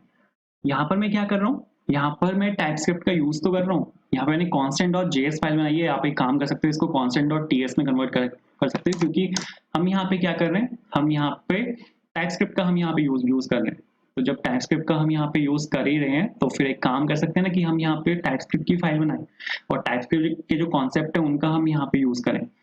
तो सबसे पहले यहाँ पर एक काम करते हैं। यहाँ पर मैं क्या काम कर रहा हूँ, यहाँ पर मैं यूजर इन्फो में मैं यहाँ पे नेम को यूज कर रहा हूँ। तो इसको वैलिडेट कर लेते हैं। वैलिडेट कैसे करना है, वैलिडेट आप कर सकते हो मॉडल्स की हेल्प से। हम यहाँ पे इंटरफेसेस बना सकते हैं। तो मैं यहाँ पे क्या काम कर रहा हूँ, मैं यहाँ पे फोल्डर बना रहा हूँ मॉडल्स के नाम से और मैं यहाँ पर अपना सबसे पहला यहाँ पे मॉडल बना रहा हूँ जो कि होगा मेरा user.ts के नाम से। इसके बाद मैं यहाँ पे एक इंटरफेस बना रहा हूँ, ठीक है। सपोज यूजर एंड ऑब्जेक्ट के नाम से। यूजर ऑब्जेक्ट को मेरे को यहाँ पे वेरीफाई करना है। मेरे पास यहाँ पे एक ऑब्जेक्ट है। अगर आप यहाँ पे देखो, ये मेरे पास यहाँ पे यूजर इन्फो एक ऑब्जेक्ट है। मेरे को इस ऑब्जेक्ट को वैलिडेट करना है। तो मैंने यहाँ पे क्या लिया, क्या नाम लिया, मैंने यहाँ पे एक ऑब्जेक्ट लिया और ये यहाँ पर एक ऑब्जेक्ट है जिसके अंदर मेरे पास यहाँ पे एक फील्ड है नेम के नाम से। और वो जो नेम है उसको टाइप क्या है उसका, वो टाइप यहाँ पे आपका स्ट्रिंग है। इसके बाद आप यहाँ पे इसको ऊपर यहाँ पे आप इंपोर्ट कर सकते हो। सपोज यूजर ऑब्जेक्ट मैंने यहाँ पे सपोज इंपोर्ट किया। इसके बाद कॉलन लगा के मैंने आपको सिखाया था और यहाँ पे आप यूज कर सकते हो यूजर ऑब्जेक्ट का। तो अब यहाँ पे पता है, अब यहाँ पे आप अगर कुछ भी ऐड करने की कोशिश करोगे, सपोज मैं यहाँ पे फोन नंबर को ऐड कर रहा हूँ, तो ये आपको एरर देगा। ये आपको साफ यहाँ पे एरर देगा। इसको स्ट्रिंग में ले लेते हैं। ये आपको साफ यहाँ पे एरर देगा कि ये जो यूजर इंटरफेस है, ये जो आपका यूजर ऑब्जेक्ट है, इसके अंदर फोन प्रॉपर्टी तो एग्जिस्ट ही नहीं करती। तो आप ऐसे ही अब कुछ भी ऐड नहीं कर सकते। अगर आपको कुछ भी ऐड करना है तो आपको इंटरफेस को बताना पड़ेगा कि आप यहाँ पे इस चीज को ऐड कर रहे हो।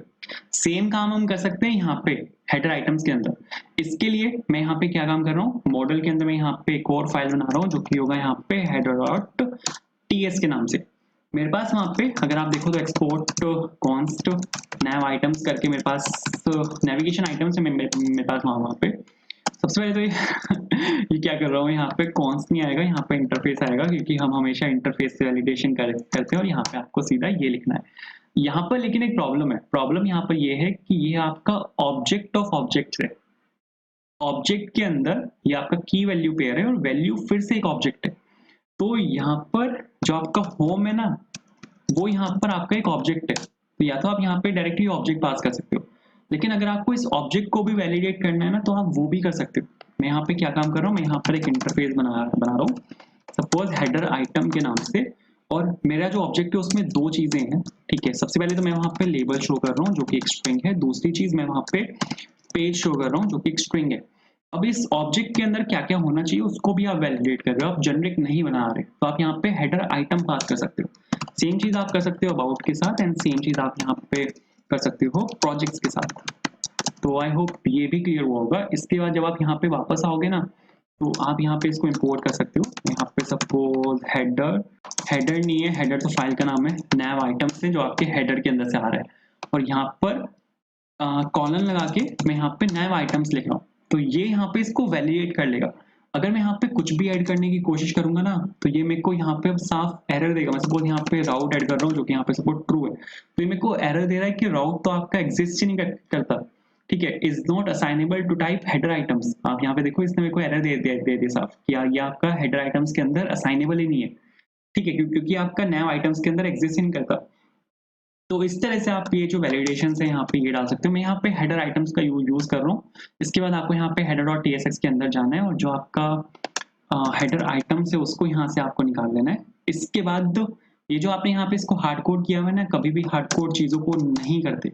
आपको यहाँ पे हेडर आइटम्स लिखना पड़ेगा। हेडर आइटम्स को आप यहाँ पे मैप कर रहे हो और आप यहाँ पे एक एक आइटम उसके बाद यहाँ पे निकाल रहे हो। और पी टैग के अंदर, या पी टैग यूज नहीं करते, एंकर टैग का यहाँ पे यूज करते हैं, क्योंकि आगे जाकर मेरे को एंकर टैग का ही यूज करना है।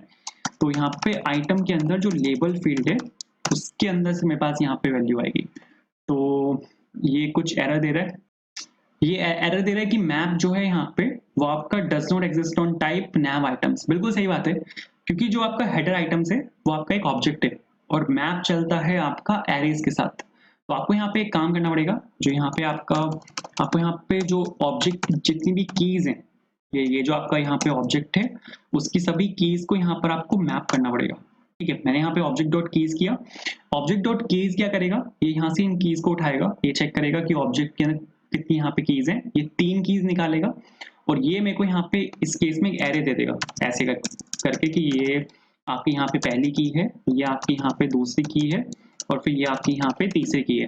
ठीक है, तो ऑब्जेक्ट डॉट कीज ने क्या किया, मेरे को यहाँ पे जो ऑब्जेक्ट की कीज है उनका एक एरे दे दिया। उसके ऊपर मैं यहाँ पे फिर अब मैप फंक्शन का मैं यहाँ पे इसको यूज कर रहा हूँ।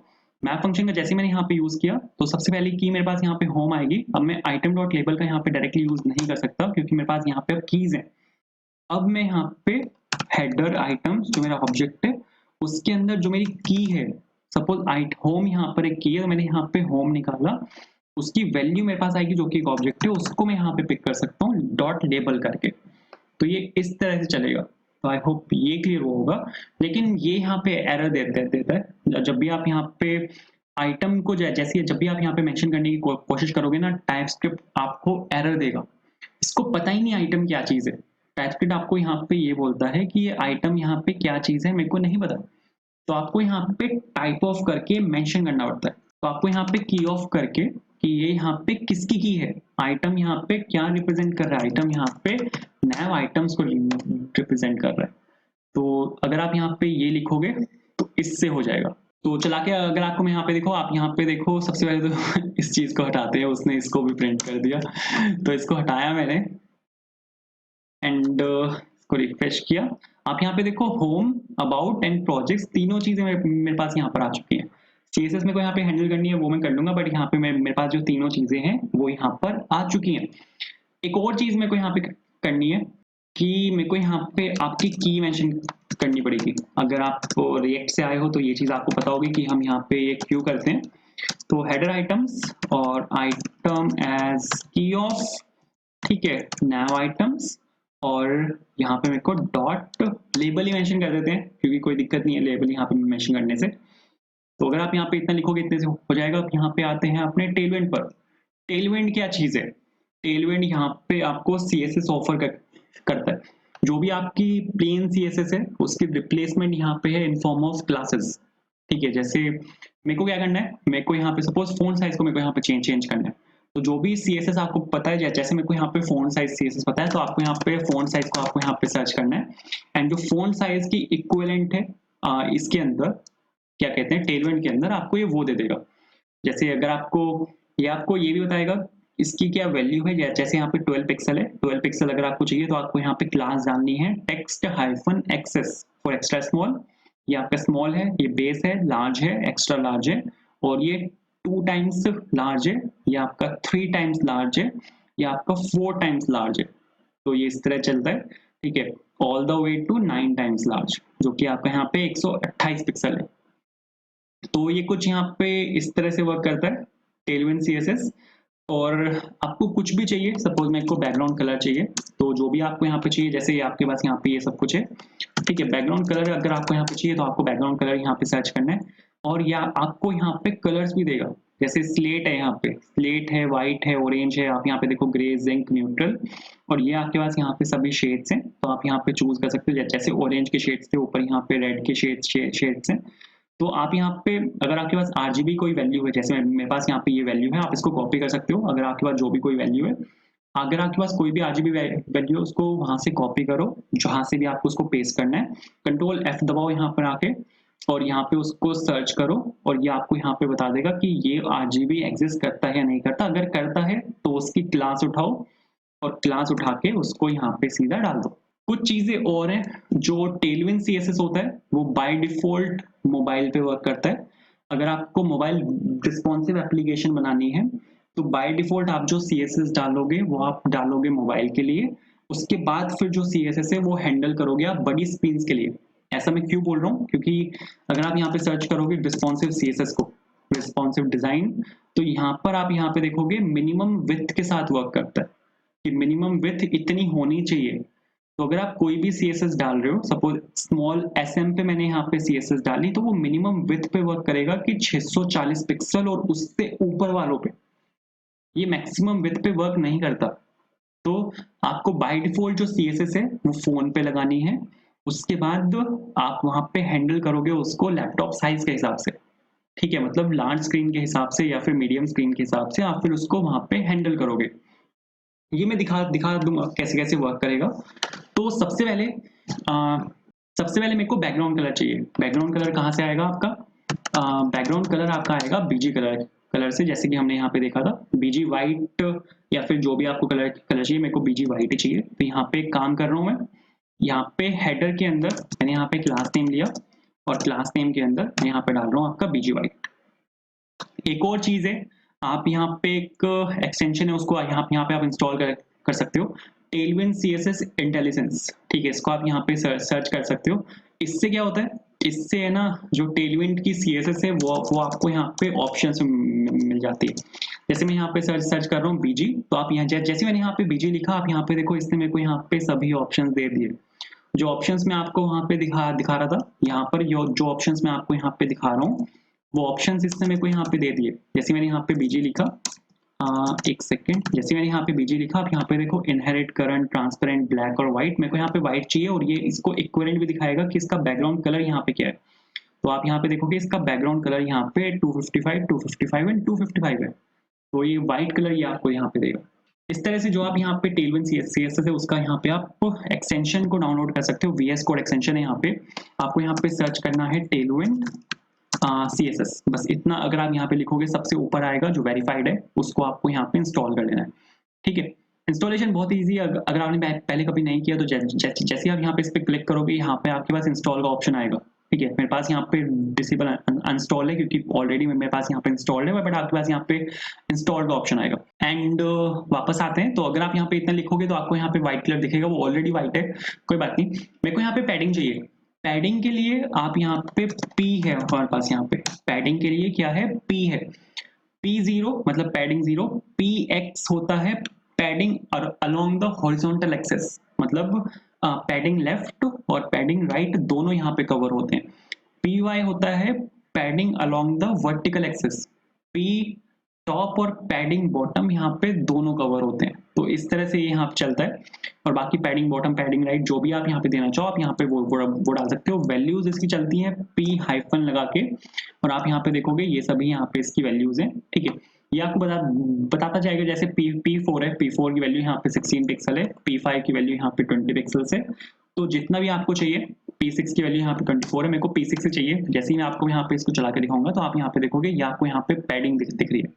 तो ऊपर से इसने 24 और लेफ्ट और राइट से चारों तरफ से इसने यहाँ पे 24 पिक कर लिया। इसमें मेरे को डालना है डिस्प्ले फ्लेक्स। डिस्प्ले फ्लेक्स क्या करता है, डिस्प्ले फ्लेक्स आपके अगर पेरेंट में उसको डालोगे तो सभी चाइल्ड एलिमेंट्स को एक लाइन में ले आता है। डिस्प्ले फ्लेक्स के लिए हमारे पास यहाँ पे क्लास है जो कि है फ्लेक्स। फ्लेक्स आप यहाँ पे देखो, ये आपको देता है डिस्प्ले फ्लेक्स, ठीक है। तो अगर यहाँ पे आपको मैं सेव करके दिखाऊं तो ये आपको यहाँ पे एक लाइन में दिखेगा कुछ इस तरह। अब कोड फॉर इंटरव्यू तो मेरे को लेफ्ट में रखना है, ये तीनों चीजें मेरे को राइट में रखनी है। तो इसके लिए हमारे पास यहाँ पे क्लास है जस्टिफाई कंटेंट स्पेस बिटवीन। हमारे पास जो यहाँ पे CSS है वो जस्टिफाई कंटेंट हम यहाँ पे यूज कर सकते हैं जो कि चलता है आपका स्पेस बिटवीन के नाम से। तो आप यहाँ पे डाल सकते हो जस्टिफाई बिटवीन। इसको डालने के लिए आपको यहाँ पे लिखना है जस्टिफाई एंड बिटवीन। अगर आप यहाँ पे लिखोगे, सेव करता हूँ, तो आप यहाँ पे देखोगे कि ये आपका यहाँ पे राइट में शिफ्ट हो चुका है। इसके बाद मेरे को यहाँ पे जो आपका हेडर है उसको फिक्स रखना है, तो उसके लिए मेरे को यहाँ पे पोजीशन फिक्स चाहिए। पोजीशन फिक्स के लिए आप यहाँ पे यूज कर सकते हो फिक्स्ड का। फिक्स्ड होता है आपका पोजीशन फिक्स। पोजीशन फिक्स आप जैसे ही डालते हो तो उसके साथ 4 चीजें आपके पास आती हैं, जो कि होता है top, left, bottom and right. ठीक है। तो उसके लिए मेरे को यहाँ पे इसको टॉप में फिक्स करना है, तो मैं यहाँ पे डाल रहा हूँ टॉप 0। ठीक है, टॉप 0 मैंने यहाँ पे डाला और बिल्कुल सही है। तो अब आप यहाँ पे देखोगे कि आपका टॉप में आके फिक्स हो चुका है और वो उसके पीछे चला गया। तो अगर स्मॉल स्क्रीन पे मैं आपको यहाँ पे दिखाऊंगी, क्योंकि साथ साथ मेरे को यहाँ पे स्मॉल स्क्रीन को भी हैंडल करना है। स्मॉल स्क्रीन में जो होम, अबाउट और प्रोजेक्ट्स है वो मेरे को एक लाइन में नहीं चाहिए, वो मेरे को नीचे चाहिए। तो यहाँ पर मैं फ्लेक्स नहीं डाल सकता। ठीक है, मैं आपको यही चीज बता रहा था कि यहाँ पर मैं फ्लेक्स नहीं डाल पाऊंगा, क्योंकि बाय डिफॉल्ट मेरे को इसको हैंडल करना है फॉर मोबाइल। बाय डिफॉल्ट मेरे को इसको मोबाइल के लिए हैंडल करना है। उसके बाद जैसे जैसे आप यहाँ पे स्क्रीन साइज बढ़ाते जाओगे तो वो CSS मेरे को यहाँ पे चेंज करनी है। तो मेरे को मीडियम स्क्रीन के लिए यहाँ पे फ्लेक्स डालना है, तो MD कॉलन और मैं यहाँ पे लिख रहा हूँ फ्लेक्स। जैसे आप यहाँ पे MD कॉलन फ्लेक्स लिखोगे तो ये आपका मीडियम स्क्रीन के लिए अप्लाई होगा। आप यहाँ पे देखो मीडियम स्क्रीन में एक लाइन में आ गया, लेकिन जैसे ही मैं यहाँ पे छोटी स्क्रीन पे जाऊंगा तो आप यहाँ पे देखोगे ये आपका नीचे आ जाएगा। ये आपकी यहाँ पे स्मॉल स्क्रीन है और ये आपके यहाँ पे इस केस में मीडियम स्क्रीन है। बट ये यहाँ पे फिर से यहाँ पे आके चिपक गया, क्योंकि डिस्प्ले, क्योंकि जैसे मैंने पोजीशन वहां पे फिक्स डाली तो वो क्या करता है, इसकी जो विड्थ है उसको खा जाता है। आप यहाँ पे देखो विड्थ यहाँ पे इसकी बस इतनी है। तो अगर आपको इसकी विड्थ बढ़ानी है ना, तो उसके लिए W हाइफन चलता है। आप यहाँ पे देखो W0 W-PX, अगर आपको जो भी यहाँ पे विड्थ चाहिए उसका इक्विवेलेंट आप यहाँ पे पिक कर सकते हो। मेरे को फुल विड्थ चाहिए। फुल विड्थ के लिए हम यहाँ पे यूज कर सकते हैं W-full, मतलब 100%। विड्थ यहाँ पे 100% आती है इस केस में। जैसे ही विड्थ 100% दी मैंने, आप यहाँ पे देखो ये आपका राइट में शिफ्ट हो गया और ये आपका यहाँ पे लेफ्ट में। एक चीज यहाँ पे और देनी है मेरे को, जो कि है Z इंडेक्स। Z इंडेक्स के लिए कितना चाहिए आपको? 0 चाहिए तो Z-0, 10 पिक्सल चाहिए। Z इंडेक्स 10, ऐसी 20, 30, 40 जितना भी आपको चाहिए। सपोज 10 ले लेते हैं, जो कि 0 से बड़ा मिनिमम सबसे वही है यहाँ पे। इसके बाद यहाँ पर अगर आप देखोगे तो ये आपका यहाँ पे हेडिंग है। तो एक सेकंड क्लोज करते हैं। अरे ब्रो नाइस, ये आपके यहाँ पे हेडिंग है। इसको मेरे को थोड़ा सा बड़ा करना है। इसको बड़ा करने के लिए आपको यहाँ पे क्लास नेम मैंने आपको दिखाया था क्या देते हैं, text hyphen support 2x L में यहाँ पे दे रहा हूँ। ठीक है, 2x लार्ज और यहाँ पे 2x L मैंने यहाँ पे दिया। तो आप यहाँ पे देखोगे यहाँ पे बड़ा हो चुका है इस केस में। थोड़ा सा बोल्ड करना है मेरे को यहाँ पे इसको, तो फॉन्ट हाइफन, जैसे हमारे पास वहाँ पे वो होता है क्या कहते हैं, फॉन्ट हाइफन बोल्ड में यहाँ पे दे रहा हूँ। जैसे फॉन्ट वेट चलता है, फॉन्ट वेट 400 अगर आप दोगे तो वो नॉर्मल होता है, 500 दोगे तो वो आपका एवरेज होता है, 600 दोगे तो वो बोल्ड होता है, और अगर 700 दोगे तो बोल्ड से थोड़ा सा ज्यादा होता है। तो आप यहाँ पे देखो ये आपका बोल्ड हो चुका है। अब इन पे काम करते हैं। अब मेरे को यहाँ पे क्या काम करना है, सबसे पहले तो मेरे को यहाँ पे राइट से हल्का सा मार्जिन चाहिए। राइट से मार्जिन मतलब MR मेरे को यहाँ पे चाहिए। तो अगर आपको यहाँ पे मार्जिन चाहिए तो M से आप खाली जो मार्जिन है वो आप यहाँ पे डाल सकते हो। खाली अगर आप यहाँ पे M लिखोगे, MR लिखोगे तो मार्जिन राइट वो पिक करता है। ठीक है, मार्जिन राइट में वो यहाँ पे कितना चाहिए, 32 पिक्सल चाहिए, जो आपका आएगा यहाँ पे MR 8 से। तो ये मार्जिन राइट यहाँ पे पिक किया है इसने। ठीक है, इनके बीच में मेरे को यहाँ पे स्पेस चाहिए। बट एक चीज आपको यहाँ पे ध्यान रखनी है कि जब मैं इसको स्मॉल स्क्रीन पे लेके जाऊंगा तो ये अब यहाँ पे होम के नीचे अबाउट आएगा, अबाउट के नीचे प्रोजेक्ट आएगा, तो उसमें मेरे को इनके बीच में स्पेस नहीं चाहिए। इनके बीच में मेरे को स्पेस चाहिए सिर्फ लार्ज स्क्रीन पे। तो जो मीडियम स्क्रीन है उस केस में मेरे को यहाँ पे इनके बीच में स्पेस चाहिए। तो आप यहाँ पे जो स्पेस है वो डाल सकते हो। हॉरिजॉन्टली मेरे को स्पेस चाहिए, कितना चाहिए, 6 चाहिए सपोज। तो आप यहाँ पे देखोगे इनके बीच में यहाँ पे स्पेस आएगा। बट जैसे ही यहाँ पे स्मॉल स्क्रीन में आएंगे उस केस में यहाँ पे स्पेस नहीं चाहिए, क्योंकि वो एक के नीचे एक वहां पे अलाइन होने चाहिए उस केस में। अब मेरे को मीडियम स्क्रीन में इसको नीचे लेके आना है। यहाँ पे मीडियम स्क्रीन में मेरे को इसको नीचे लेके आना है। तो उसके लिए हम यहाँ पे जो अपना एंकर टैग है उसमें यहाँ पे क्लास डाल सकता हूँ। मैं यहाँ पे डाल रहा हूँ डिस्प्ले ब्लॉक। जैसे ऊपर हमने डिस्प्ले फ्लेक्स डाला था तो मैंने यहाँ पे फ्लेक्स का यूज किया था। अगर आपको डिस्प्ले ब्लॉक डालना है तो वहां पर आपको ब्लॉक का यूज करना है। ये आपका एक के नीचे एक आ चुका है। लार्ज स्क्रीन पे आप इसको लेके जाओगे तो यहाँ पर भी एक के नीचे एक है, तो यहाँ पर अब मेरे को इसको वापस से चेंज करना पड़ेगा। तो जैसे ही आप मीडियम स्क्रीन पे आओगे, मीडियम स्क्रीन पे मैं यहाँ पे डालना चाहता हूँ इनलाइन ब्लॉक। ठीक है, इनलाइन ब्लॉक एक बहुत फेमस एक CSS की क्लास है। आप यहाँ पे देखोगे तो अब ये एक लाइन में आ चुका है, बट जैसे ही मैं यहाँ पे इसको स्मॉल स्क्रीन पे लेके जाऊंगा तो स्मॉल स्क्रीन में ये आपका एक के नीचे एक आएगा। थोड़ा सा मार्जिन टॉप चाहिए मेरे को, तो मार्जिन टॉप लेकिन मेरे को यहाँ पे चाहिए कि आपका यहाँ पे मार्जिन टॉप आए, लेकिन जब मीडियम स्क्रीन पे जाए तो मार्जिन ना आए, तो उस केस में मार्जिन टॉप 0। मैंने आपको क्या बोला था कि पहले आपको इसको मोबाइल के लिए हैंडल करना है। By default Tailwind CSS mobile पे चलती है और आपको इसको बड़ी स्क्रीन पे अलग से हैंडल करना पड़ेगा, क्योंकि टेलविन CSS वर्क करती है मिनिमम विड्थ के साथ। तो एम्प्टी मैंने यहाँ पे 0 दिया, आप यहाँ पे देखोगे बिल्कुल सही है। एक और चीज चाहिए मेरे को यहाँ पे कर्सर पॉइंटर चाहिए। तो कर्सर हाइफन पॉइंटर जो यहाँ पे चलता है वो यहाँ पे कर्सर कॉलन पॉइंटर जो चलता है वो यहाँ पे कर्सर हाइफन पॉइंटर है। तो यहाँ पे आप देखोगे कर्सर हाइफन पॉइंटर मैंने यहाँ पे लिखा, लेकिन मेरे को यहाँ पे बाय डिफॉल्ट मेरे को यहाँ पे आप स्मॉल स्क्रीन पे जैसे यहाँ पे आप स्मॉल स्क्रीन पे उसको थोड़ा सा जूम कर लेते हैं। अरे वो जूम हो रहा है, वो नहीं जूम करना, ये जूम करना है। जैसे आप यहाँ पे स्मॉल स्क्रीन पे हो तो स्मॉल स्क्रीन पे ये जो यहाँ पे आइटम्स है ये मेरे को बाय डिफॉल्ट नहीं दिखाने, यहाँ पर एक आइकन होना चाहिए। तो जैसे मैं उस आइकन पे क्लिक करूँ तो यहाँ पर ये खुले, तो उसके लिए मेरे को यहाँ पे एक आइकन चाहिए होंगे। तो उसके लिए हम यहाँ पे यूज कर सकते हैं रिएक्ट हाइफन आइकन्स का एक पैकेज है जो कि है रिएक्ट आइकन्स, आप यहाँ पे उसका यूज कर सकते हो। तो यहाँ पे बाय डिफॉल्ट मैं कुछ सर्च करा था तो उसने वही डाल दिया, बट यहाँ पर आप इस तरह से इसको यहाँ पे इंस्टॉल करा सकते हो। तो मेरे को यहाँ पे इसको इंस्टॉल कराना है, तो यहाँ पे चलते हैं यहाँ पे और मेक श्योर आप यहाँ पे अपने प्रोजेक्ट के अंदर होने चाहिए जो कि ये पोर्टफोलियो है। उसके बाद आप यहाँ पे जो रिएक्ट आइकन है उसको आप यहाँ पे इंस्टॉल करा सकते हो। तो रिएक्ट आइकन को मैंने यहाँ पे इंस्टॉल कराया। इसको यूज कैसे करना है, यूज करना बहुत ईजी है। मेरे को यहाँ पे मेन्यू आइकन चाहिए, तो आपको यहाँ पे मेन्यू को सर्च कर देना है, जो भी आपको यहाँ पे पिक करना है आप यहाँ पे उसको पिक कर सकते हो। जैसे मेरे को यहाँ पे ये वाला चाहिए BI मेन्यू, तो आपको यहाँ पे ऊपर आना है और ऊपर आने के बाद आपको यहाँ पे इंपोर्ट करना है BI और मेन्यू को।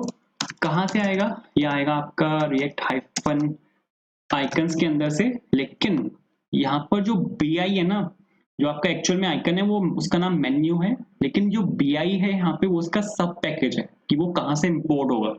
तो जो भी यहाँ पे मेन्यू से पहले लिखा हुआ है वो उसका सब पैकेज है। तो आपको यहाँ पे स्लैश लगा के ये आप यहाँ पे देखो ये सभी इसके यहाँ पे सब पैकेज है और मेरे को यहाँ पे BI से इसको इंपोर्ट करना है, तो आपको यहाँ पे BI लिखना पड़ेगा। तो जैसे आप यहाँ पे BI लिखोगे ये आपका यहाँ पे आ जाएगा। उसके बाद इसको यूज कैसे करना है, ये यहाँ पे रिएक्ट का एक कंपोनेंट है, तो आपको इसको as a component self closing tag ही यहाँ पे इसको यूज करना है। वापस चलते हैं, कंपाइल हो रहा है, कंपाइल हो चुके हैं। आगे वापस जाके आपको मैं यहाँ पे दिखाऊँ तो आप यहाँ पे देखोगे मेरे पास यहाँ पे एक आइकन आया है, ठीक है। इसको वापस से कम करते हैं, नाइस। तो इसको अगर मैं यहाँ से क्लोज करूँ और फिर मैं आपको यहाँ पे दिखाऊँ तो मेरे पास यहाँ पे एक आइकन आया छोटा सा, इसको हल्का सा आप यहाँ पे इसका साइज बढ़ा सकते हो। तो साइज बढ़ाने के लिए आपको यहाँ पे लिखना है साइज 30, ठीक है। आपको जितना भी साइज चाहिए, मैंने यहाँ पे 30 लिखा तो यहाँ पे बड़ा हो गया। लेकिन बाय डिफॉल्ट ये आपका हिडन होना चाहिए, ये जो आपका बाय डिफॉल्ट है ये यहाँ पर आपका हिडन होना चाहिए। मीडियम स्क्रीन पे ये आपका यहाँ पे हिडन होना चाहिए और ये आपका सिर्फ दिखे आपको स्मॉल स्क्रीन पे। जैसे आप यहाँ पर आओ, आप यहाँ पे देखो स्मॉल स्क्रीन पे आपको यहाँ पे दिख रहा है, लेकिन मीडियम स्क्रीन पे वो आपका यहाँ पे हिडन होना चाहिए। दूसरी चीज, स्मॉल स्क्रीन पे ये जो आइकन्स हैं ये आपके बाय डिफॉल्ट हिडन होने चाहिए, ठीक है। बट जैसे आप लार्ज स्क्रीन पे आओ तो आपको यहाँ पे ये दिखें। तो इसको करने के लिए हम यहाँ पे एक स्टेट को मेंटेन कर सकते हैं, ठीक है। तो मैं यहाँ पे क्या कर रहा हूँ, एक अभी दिखा रहा हूँ कि मैं यहाँ पे क्या करने की कोशिश कर रहा हूँ। मैंने यहाँ पे सपोज यूज स्टेट लिखा, यूज स्टेट करके मैं यहाँ पे अपने रिएक्ट के सबसे पहले को मैं यहाँ पे यूज करने वाला हूँ और मैंने यहाँ पे रिएक्ट के अंदर से इसको इंस्टॉल कर लिया, इंपोर्ट कर लिया। बट ये आपको एरर देगा। जैसे मैं यहाँ पे स्टेट बनाऊंगा ना, तो मैं यहाँ पे जो नैव आइटम्स हैं उनको मैनेज करने के लिए मैं यहाँ पे एक स्टेट बना रहा हूँ। तो आप यहाँ पे सपोज नैव आइटम मैंने यहाँ पे लिखा और show nav items is equals to और यूज स्टेट सपोज इनिशियली मेरे को यहाँ पे दिखाने हैं, तो मैं यहाँ पे सपोज डाल रहा हूँ ट्रू कि इनिशियली मेरे को यहाँ पे इसको दिखाना है और ये सिर्फ बुलियन लेगा ट्रू या फॉल्स। तो मैं यहाँ पे इसकी एक टाइप में यहाँ पे डाल रहा हूँ इस वाले स्टेट का, जो कि होगा यहाँ पे बुलियन। बट ये आपको एरर देगा, आप यहाँ पे देखो इसने मेरे को यहाँ पे एरर दिया है और many of this ये आपको एरर देता है कि you are importing a component that needs use state, it only works as a client component. by default Next.js में सभी जो components होते हैं वो server components होते हैं and जो use state है वो work करता है client components के अंदर। तो आपको यहाँ पे जो Next.js है उसको बताना पड़ता है कि यहाँ पे client component है, तो आपको यहाँ पे लिखना पड़ता है use client। जैसे आप यहाँ पे यूज क्लाइंट लिखोगे या ये जो एरर है वो यहाँ से चला जाएगा। इसके बाद अब मेरे को यहाँ पे नैव आइटम का मेरे को यहाँ पे यूज करना है और नैव आइटम की हेल्प से हम यहाँ पे ये जो यहाँ पे मेरे को यहाँ पे इसको यूज करना पड़ेगा। तो इसके लिए यहाँ पर टेम्पलेट स्ट्रिंग्स का मैं यहाँ पे यूज कर रहा हूँ और आपको यहाँ पे ये लिखना है और यहाँ पे इसके बाद नाइस और कॉलन लगा के डॉलर लगा के ये लिखा मैंने यहाँ पे और नैव आइटम्स। अगर नैव आइटम आपका यहाँ पे ट्रू है, जो मैं बाय डिफॉल्ट यहाँ पे उसको ट्रू दिखाना चाहता हूँ, तो मैं यहाँ पे डाल रहा हूँ ब्लॉक कि ये बाय डिफॉल्ट दिखे। अगर ये फॉल्स है तो मैं यहाँ पे डाल रहा हूँ हिडन कि वो यहाँ पे ना दिखे। और इसको हम चेंज कर सकते हैं इसके क्लिक पर, तो यहाँ पे मैं ऑन क्लिक डाल रहा हूँ और यहाँ पे मैं डाल रहा हूँ शो नैव आइटम्स और प्रीवियस स्टेट ले लेते हैं। जो भी प्रीवियस स्टेट है उसको मैं यहाँ पे एक्सक्लेमेशन मार्क करके उसको मैं यहाँ पे टॉगल कर रहा हूँ, दैट्स इट। चला के देखते हैं। तो आप यहाँ पे देखो मेरे को यहाँ पे दिख रहे हैं, ठीक है। जैसे ही छोटी स्क्रीन पे आऊंगा तो उस केस में मेरे को यहाँ पे दिखने नहीं चाहिए, तो आप यहाँ पे डाल सकते हो डिस्प्ले हिडन, ठीक है। तो मैं यहाँ पे बाय डिफॉल्ट हिडन डाल रहा हूँ।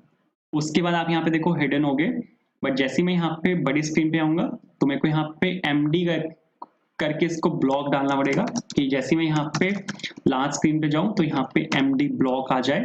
और आप यहाँ पे देखो दिख रहा है, बट जैसे मैं स्मॉल स्क्रीन पे जाऊंगा तो ये यहाँ पे आपका हाइड होना चाहिए, लार्ज स्क्रीन पे जाऊंगा तो दिखना चाहिए और ये आपका यहाँ पे हाइड हो रहा है। बट जैसे मैं इस पे क्लिक करूंगा तो वो यहाँ पे उस केस में दिखना चाहिए, बट ये इसका क्लिक वर्क नहीं कर रहा। क्यों नहीं कर रहा? क्योंकि यहाँ पे शायद बाय डिफॉल्ट हिडन लगा हुआ है, तो ये इसी को ही पिक कर रहा है बार बार। तो आप यहाँ पे देखो ये यहाँ पे इस केस में वर्क कर रहा है। एक काम और भी करते हैं, इसको बाय डिफॉल्ट में यहाँ पे फॉल्स डाल रहा हूँ कि बाय डिफॉल्ट, क्योंकि यहाँ पे ये आपका बड़ी स्क्रीन खुलेगी, ठीक है, बड़ी स्क्रीन खुलेगी एंड जैसे ही यहाँ पे स्मॉल स्क्रीन पे जाएगा तो ये यहाँ पे आपका फॉल्स हो जाएगा, ये आपको यहाँ पे दिखेगा एंड ये आपको यहाँ से दिख रहा है। बिल्कुल नाइस। तो सर बिल्कुल ठीक है, लेकिन ये जो आपका यहाँ पे वाला आइकन है ये आपको यहाँ पे दिखना चाहिए। तो उसके लिए हम यहाँ पे ये वाला जो डिव है, क्योंकि इसी के अंदर आपके पास यहाँ पे हेडिंग भी है और इसी के अंदर आपके पास यहाँ पे आइकन भी है, तो मैं यहाँ पे फ्लेक्स डाल रहा हूँ। जैसे आप यहाँ पे फ्लेक्स डाल दोगे यहाँ पे आ जाएगा और मेरे को यहाँ पे डालना पड़ेगा जस्टिफाई बिटवीन, ताकि ये आपका लेफ्ट में रहे और वो आपका वहाँ पे राइट में चला जाए कुछ इस तरह। तो आप यहाँ पे देखोगे कुछ इस तरह ये यहाँ पे वर्क करेगा एंड बिल्कुल सही है। इस पे मैंने क्लिक किया तो वो वहां से खुल गया, तो बिल्कुल मस्त चल रहा है। एंड यहाँ पे हमारा ये हेडर वाला पार्ट था जो यहाँ पे कंप्लीट होता है। इसके बाद अब यहाँ पे मेरे को क्या काम करना है, अब यहाँ पे मेरे को जो आपका होम पेज है उस पर मेरे को यहाँ पे काम करना है। मतलब ये पूरा यहाँ पे होम पेज है, लेकिन जो इसका फर्स्ट पेज है, फर्स्ट पेज को मैं यहाँ पे नाम देने वाला हूँ इंट्रो के नाम से। तो कंपोनेंट के अंदर यहाँ पे मेरे को एक और कंपोनेंट बनाना है जो कि होगा सपोज यहाँ पे इंट्रो के नाम से, जहां पर आपका छोटा सा एक इंट्रोडक्शन होगा। तो यहाँ पे सपोज कॉन्स्ट करके यहाँ पे मैंने इंट्रो लिखा, कॉलन लगा के रिएक्ट डॉट फंक्शनल कंपोनेंट है तो React dot FC is equals to C capital F capital, और यहाँ पे मैं इसको बना रहा हूँ एक एरो फंक्शन। इसको ले लेते हैं यहाँ से, सपोज रिटर्न कर रहा हूँ मैं यहाँ पे, ठीक है, और एक पी टैग में सपोज हेलो लिख रहा हूँ। इसके बाद यहाँ पे एक्सपोर्ट करते हैं इसको, एक्सपोर्ट डिफॉल्ट एंड यहाँ पे मैंने इंट्रो लिखा। तो जो आपका ये है इसको मैंने यहाँ से एक्सपोर्ट कर दिया। एक्सपोर्ट करने के बाद इसको मेरे को यहाँ पे इंपोर्ट करना पड़ेगा। आपके पास यहाँ पे अगर आप देखो तो पेजेस के अंदर मैंने यहाँ पे मेन के नाम से एक फाइल बनाई हुई है, और इस मेन के अंदर मेरे पास यहाँ पे सिंपल अभी कुछ भी नहीं है। यहाँ पे मेरे पास सिंपल लिखा हुआ है हेलो फ्रॉम मेन। आपको यहाँ पे काम करना है यहाँ पे फ्रेगमेंट्स के साथ, जो यहाँ पे, क्योंकि ये वाला जो आपका पूरा पार्ट है वो मेन का पार्ट है, तो मेन का जो आपका फर्स्ट सेक्शन है वो इंट्रो वाला सेक्शन होगा। तो यहाँ पे मैं इंट्रो को इंपोर्ट करा रहा हूँ। यहाँ पे मैंने क्या किया, इंट्रो को यहाँ पे मैंने इंपोर्ट किया। सपोज कहाँ से आएगा, ये आएगा आपका यहाँ पे कंपोनेंट्स के अंदर से, और ये आएगा आपका यहाँ पे इंट्रो के पास से। तो यहाँ पे ये मैं इंट्रो उठाया मैंने, और यहाँ पे एक सेकंड इसके नीचे इंट्रो को as a self closing tag में यहाँ पे रेंडर करवा रहा हूँ। यहाँ पे एरर आ रहा है, क्या बोल रहा है, the annotation can only be used in the TypeScript file. अरे मैंने यहाँ पे JSX लिख दिया गया TSX लिखना है, यहाँ पे JSX की आदत पड़ी हुई है। तो यहाँ पे मैंने react.fc लिख दिया, और यहाँ पर अगर आप देखोगे तो आपको यहाँ पे JSX नहीं है ब्रो, ये TSX से चेंज कर तो दिया इसको। एक सेकेंड, मेरे को सर्वर को रीस्टार्ट करना पड़ेगा, तो सर्वर को मैं यहाँ पे रीस्टार्ट कर रहा हूँ। सर्वर रीस्टार्ट हो गया, वापस आओगे तो आपको यहाँ पे हेलो फ्रॉम वो दिखना चाहिए था, जो मैंने यहाँ पे हेलो लिखा हुआ है, बट वो दिख नहीं रहा। वो इसलिए नहीं दिख रहा क्योंकि जो आपका हेडर है उसकी पोजीशन वहाँ पे फिक्स हुई हुई है, और जो आपका वो है वो वहाँ पे होगा। आप यहाँ पे देखो ये यहाँ पे है, बट वो उस हेडर के पीछे है। कोई बात नहीं, कोई फर्क नहीं पड़ता ऐसा खास। मेरे को यहाँ पे क्या काम करना है, मैं यहाँ पे एक सेक्शन बना रहा हूँ और ये जो मेरा यहाँ पे सेक्शन होगा इसकी एक आईडी होगी। आईडी क्या होगी? आईडी मैंने वहाँ पे ली हुई है, जो आपका कॉन्स्टेंट्स है उसमें ये जो आईडीज़ हैं ये मैंने यहाँ पर ली हुई है। ठीक है, जैसे नया आइटम है, इसके अंदर जो लेबल है वो यहाँ पे होम है। तो सबसे पहले आपका यहाँ पे होम आएगा। तो आपको यहाँ पे एक काम करना है, ये जो आपका यहाँ पे हेडर आइटम्स है इसको यहाँ पे आपको इम्पोर्ट कर लेना है और तो यहाँ पे आपको लिखना है header items dot home dot and page. तो ये आपको यहाँ पे लिखना है। तो सेक्शन मैंने यहाँ पे आईडी डाल दी एक, और आपको यहाँ पे एक चीज यहाँ पे मेरे को और करनी है अभी। अब इसके नीचे मेरे पास यहाँ पे दो सेक्शंस हैं। एक मेरे पास लेफ्ट वाला सेक्शन है, ठीक है, जिसमें मेरे पास एक इमेज होगी। तो मेरे पास यहाँ पे एक लेफ्ट वाला सेक्शन है और एक मेरे पास यहाँ पे राइट वाला सेक्शन है जिसमें मेरे पास यहाँ पे कुछ टेक्स्ट लिखा हुआ होगा। तो ये आपके पास यहाँ पे लेफ्ट वाला सेक्शन है जिसमें इमेज होगी और ये आपके पास यहाँ पे राइट वाला सेक्शन है जिसमें आपके पास टेक्स्ट होगा। लेफ्ट वाले सेक्शन में इमेज होगी तो हम इमेज का यूज कर सकते हैं। हमारे पास यहाँ पे कंपोनेंट होता है नेक्स्ट.जेएस में जो कि आपका नेक्स्ट इमेज से आता है, जो कि इमेज कंपोनेंट है। तो जो हमारे पास तो जो हम HTML में लिखते हैं IMG SRC, ये उसका रैपर है। आप बस यहाँ पे ये उसका रैपर मान सकते हो। बिल्कुल सेम चलता है, यहाँ पे आके आप इमेज का यहाँ पे आप डायरेक्टली यूज कर सकते हो और सोर्स के अंदर आप यहाँ पे डायरेक्टली जो अपनी इमेज है वो डाल सकते हो। लेकिन ये कुछ चीजें और भी लेता है, ये ऑल्ट ले लेता है, ये आपकी विड्थ भी लेता है और ये आपका यहाँ पे इसके बाद हाइट भी ले लेता है। तो ये तीन चार चीजें इसको कंपलसरी चाहिए। अगर आप ये तीन चार चीजें पास नहीं करोगे तो ये आपको यहाँ पे एरर देगा। मेरे को यहाँ पे इमेज चाहिए तो आप कोई भी एक अपनी इमेज लगा सकते हो, ठीक है। अगर जो इमेज मैं यूज कर रहा हूँ अगर आपको वो चाहिए तो उसके लिए आपको वीडियो के डिस्क्रिप्शन में जाना है, आप उसको वहां से पिक कर सकते हो। तो यहाँ पे जो यूजर ऑब्जेक्ट है, यहाँ पे यूजर की सारी इन्फो है, तो यहीं पर ही नेम यूजर का यहाँ पर है और इमेज भी मैं यहीं पर ही ले लेता हूँ ताकि मैं सारी जो इमेजेस हैं, मतलब सारी जो यूजर की इन्फॉर्मेशन है वो मैं एक जगह से यूज कर सकूँ। तो मैंने पिक्चर मैंने यहाँ पे डाली बट ये मेरे को एरर दे रहा है क्योंकि मैंने यहाँ पे एक नई फील्ड ऐड कर दी, जबकि मेरा जो यहाँ पे मॉडल है उसमें ऐसी कोई फील्ड एग्जिस्ट ही नहीं करती। मेरे को यहाँ पे एक नई फील्ड ऐड करनी पड़ेगी जो कि पिक्चर होगा और यहाँ पे मैंने डाल दिया उसको स्ट्रिंग डाल दिया। आप यहाँ पे देखो जो एरर है वो यहाँ से जा चुके हैं, आपको इसको यहाँ से सेव कर देना है, वापस आना है और जो आपका यूजर इन्फो है उसको यहाँ से आपको इम्पोर्ट कर देना है। तो यूजर इन्फो को यहाँ से मैंने इम्पोर्ट किया। यूजर इन्फो को इम्पोर्ट करने के बाद मैंने सपोज यहाँ पे लिखा यूजर इन्फो डॉट और यहाँ पे आपका आ गया पिक्चर और ये आपकी डीपी होगी तो यहाँ पे आप डीपी लिख सकते हो। एक हाइट और विड्थ आपको यहाँ पे देनी है कंपलसरी, वरना ये आपको एरर देगा कि इसको हाइट और विड्थ चाहिए और आप यहाँ पे हाइट और विड्थ इसको पास नहीं कर रहे हो। तो मैंने 300 और 300 यहाँ पे हाइट और विड्थ डाल दी। चला के अगर आपको मैं यहाँ पे दिखाऊंगा तो ये क्या बोल रहे हैं, एक्सपेक्टेड JSX आइडेंटिफायर रिफ्रेश करते हैं, एरर अब आई है यहाँ पे। आप यहाँ पे देखो तो ये बोल रहे हैं host name pbs.wing.com is not configure under your images and next.config.js। यहाँ पर आप जब भी कोई URL यूज करते हो, कोई भी एक एक्सटर्नल URL जब भी आप यूज करोगे, जैसे आप यहाँ पे देखो यूजर इन्फो डॉट पिक्चर में आप यहाँ पे एक एक्सटर्नल URL का यहाँ पे यूज कर रहे हो जो कि है pbs.wing.com। तो Next.js क्या करता है, सभी URLs को बाय डिफॉल्ट ब्लॉक कर देता है।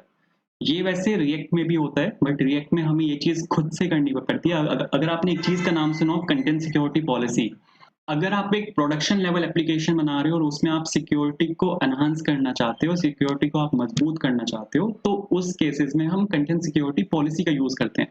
कंटेंट सिक्योरिटी पॉलिसी क्या करता है, content security policy by default सभी यूआरएल्स को ब्लॉक कर देता है और सिर्फ उन्हीं यूआरएल्स को अलाउ करता है जो यूआरएल आपने कंटेंट सिक्योरिटी पॉलिसी के अंडर मेंशन किए हुए हैं, ताकि कोई भी एक अनऑथोराइज्ड यूआरएल आपके एप्लीकेशन में आके आपके एप्लीकेशन का एक्सेस न ले ले। तो ये सिक्योरिटी फीचर है। रिएक्ट में ये काम हमें अलग से करना पड़ता है, वहां पे कंटेंट सिक्योरिटी पॉलिसी को हमें अलग से वहां पे मेंशन करना होता है। बट Next.js में कंटेंट सिक्योरिटी पॉलिसी आपके पास खुद से आती है, ठीक है। खुद से मेरा मतलब है यहाँ पे हमारे पास यहाँ पे एक फाइल है next.config.js, ठीक है। इस फाइल के अंदर आप इस चीज को मेंशन कर सकते हो। जब मैंने आपको Next.js का मैं आपको इंट्रोडक्शन दे रहा था तो मैंने आपको बोला था, मैंने आपको इस फाइल को समझाते हुए बताया था कि next.config.js के अंदर हम कॉन्फ़िगरेशंस मेंशन करते हैं जो हमें Next.js के कंपाइलर को बतानी होती। मेरे को यहाँ पे ये बताना है कि मेरे पास यहाँ पे जो आपका इमेजेस वाला यहाँ पे सेक्शन है उसमें मेरे पास यहाँ पे कुछ डोमेन्स हैं जिनको आपको अलाउ करना है, ठीक है। कौन सी मेरे पास यहाँ पे डोमेन है, मेरे पास यहाँ पे pbs.wing.com, मेरे पास यहाँ पे ये वाली डोमेन है जिसको मेरे को यहाँ पे अलाउ करना है। तो आपको यहाँ पे एक एरे के अंदर यहाँ पे लिखना पड़ेगा क्योंकि हमारे पास मल्टीपल डोमेन्स हो सकती हैं। एंड आपको एक चीज का ध्यान नोट रखना है, जैसे ही जब भी आप यहाँ पे next.config.js वाली फाइल में चेंज करोगे तो हमेशा आपको अपने सर्वर को रीस्टार्ट करना है।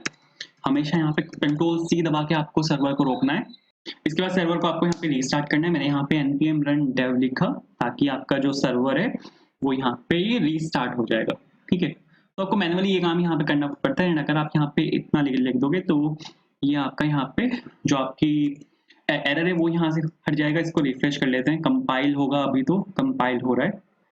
कंपाइल यहाँ पे हो चुका है। वापस अगर आप आओगे तो आप यहाँ पे देखो मेरे पास यहाँ पे जो इमेज है वो यहाँ पर आ चुकी है, ठीक है। मेरे को यहाँ पे एक काम करना है, मेरे को यहाँ पे लेफ्ट और राइट से ना थोड़ा थोड़ा स्पेस उठाना है। तो वो काम हम कर सकते हैं। सबसे पहले तो मेरे को इंट्रो में भी चाहिए मेरे को वो वाला स्पेस, और इससे नीचे जितने कंपोनेंट्स होंगे मेरे पास यहाँ पे टोटल 3 कंपोनेंट होंगे। पहला इंट्रो का होगा, दूसरा अबाउट का होगा, तीसरा प्रोजेक्ट का होगा। तो मेरे को तीनों में चाहिए। तो मैं यहाँ पे क्या कर रहा हूँ, मैं यहाँ पे यहीं पर ही मैं यहाँ पे वो डाल देता हूँ, जो मेरे को मार्जिन चाहिए वो मैं यहीं पर ही ले लेता हूँ। अब जो मेरे को मार्जिन चाहिए वो स्मॉल स्क्रीन पर नहीं चाहिए, वो मेरे को लार्ज स्क्रीन पर चाहिए। तो LG पे मेरे को मार्जिन चाहिए, margin with horizontal axis MX मैंने यहाँ पर लिया। कितना चाहिए, सपोज 32 यहाँ पे मैं ले रहा हूँ, जो कि है 128 पिक्सल्स। लेकिन लार्ज स्क्रीन पे तो 128 चल जाएगा, लेकिन जैसे जैसे स्क्रीन छोटी होगी, जैसे मैं मीडियम स्क्रीन पे आऊंगा तो उस केस में मेरे को 32 नहीं चाहिए। तो उस केस में हम 4 ले सकते हैं कि मेरे को यहाँ पे सिर्फ 16 पिक्सल चाहिए, एंड 16 पिक्सल से अपना काम हो जाएगा। तो यहाँ पे मार्जिन अलोंग हॉरिजॉन्टल एक्सेस, ये यहाँ पे इसने मार्जिन उठा लिया। ये जो पूरा कंपोनेंट है इसको मेरे को सेंटर अलाइन करना है। तो सबसे पहले मेरे को यहाँ पे जो आपकी वो है क्या कहते हैं, एक यहाँ पे आईडी है, उसके बाद अब मेरे को यहाँ पे कुछ क्लासेस डालनी पड़ेंगी। तो यहाँ पे कुछ क्लासेस ले लेते हैं। सपोज मैं यहाँ पे एक क्लास नेम मैं यहाँ पे डाल रहा हूँ। तो सबसे पहले तो मेरे को यहाँ पे हाइट चाहिए आपकी 100 VH। 100 VH हाइट कैसे आती है, वो आती है आपकी h-स्क्रीन से, ठीक है। अगर ये मैं आपको यहाँ पे फिर से दिखाऊं तो वो वहाँ पे दिखा देगा इसको। आप यहाँ पे देखो h-स्क्रीन से यहाँ पे जो हाइट है वो 100 VH आई है। तो 100 VH में यहाँ पे हाइट उठा रहा हूँ। इसके बाद मेरे को यहाँ पे इस वाली इमेज को सेंटर अलाइन करना है। तो उसके लिए मेरे को यहाँ पे text align centre, justify content centre डालना पड़ेगा, लेकिन वो दोनों प्रॉपर्टीज हैं डिस्प्ले फ्लेक्स की।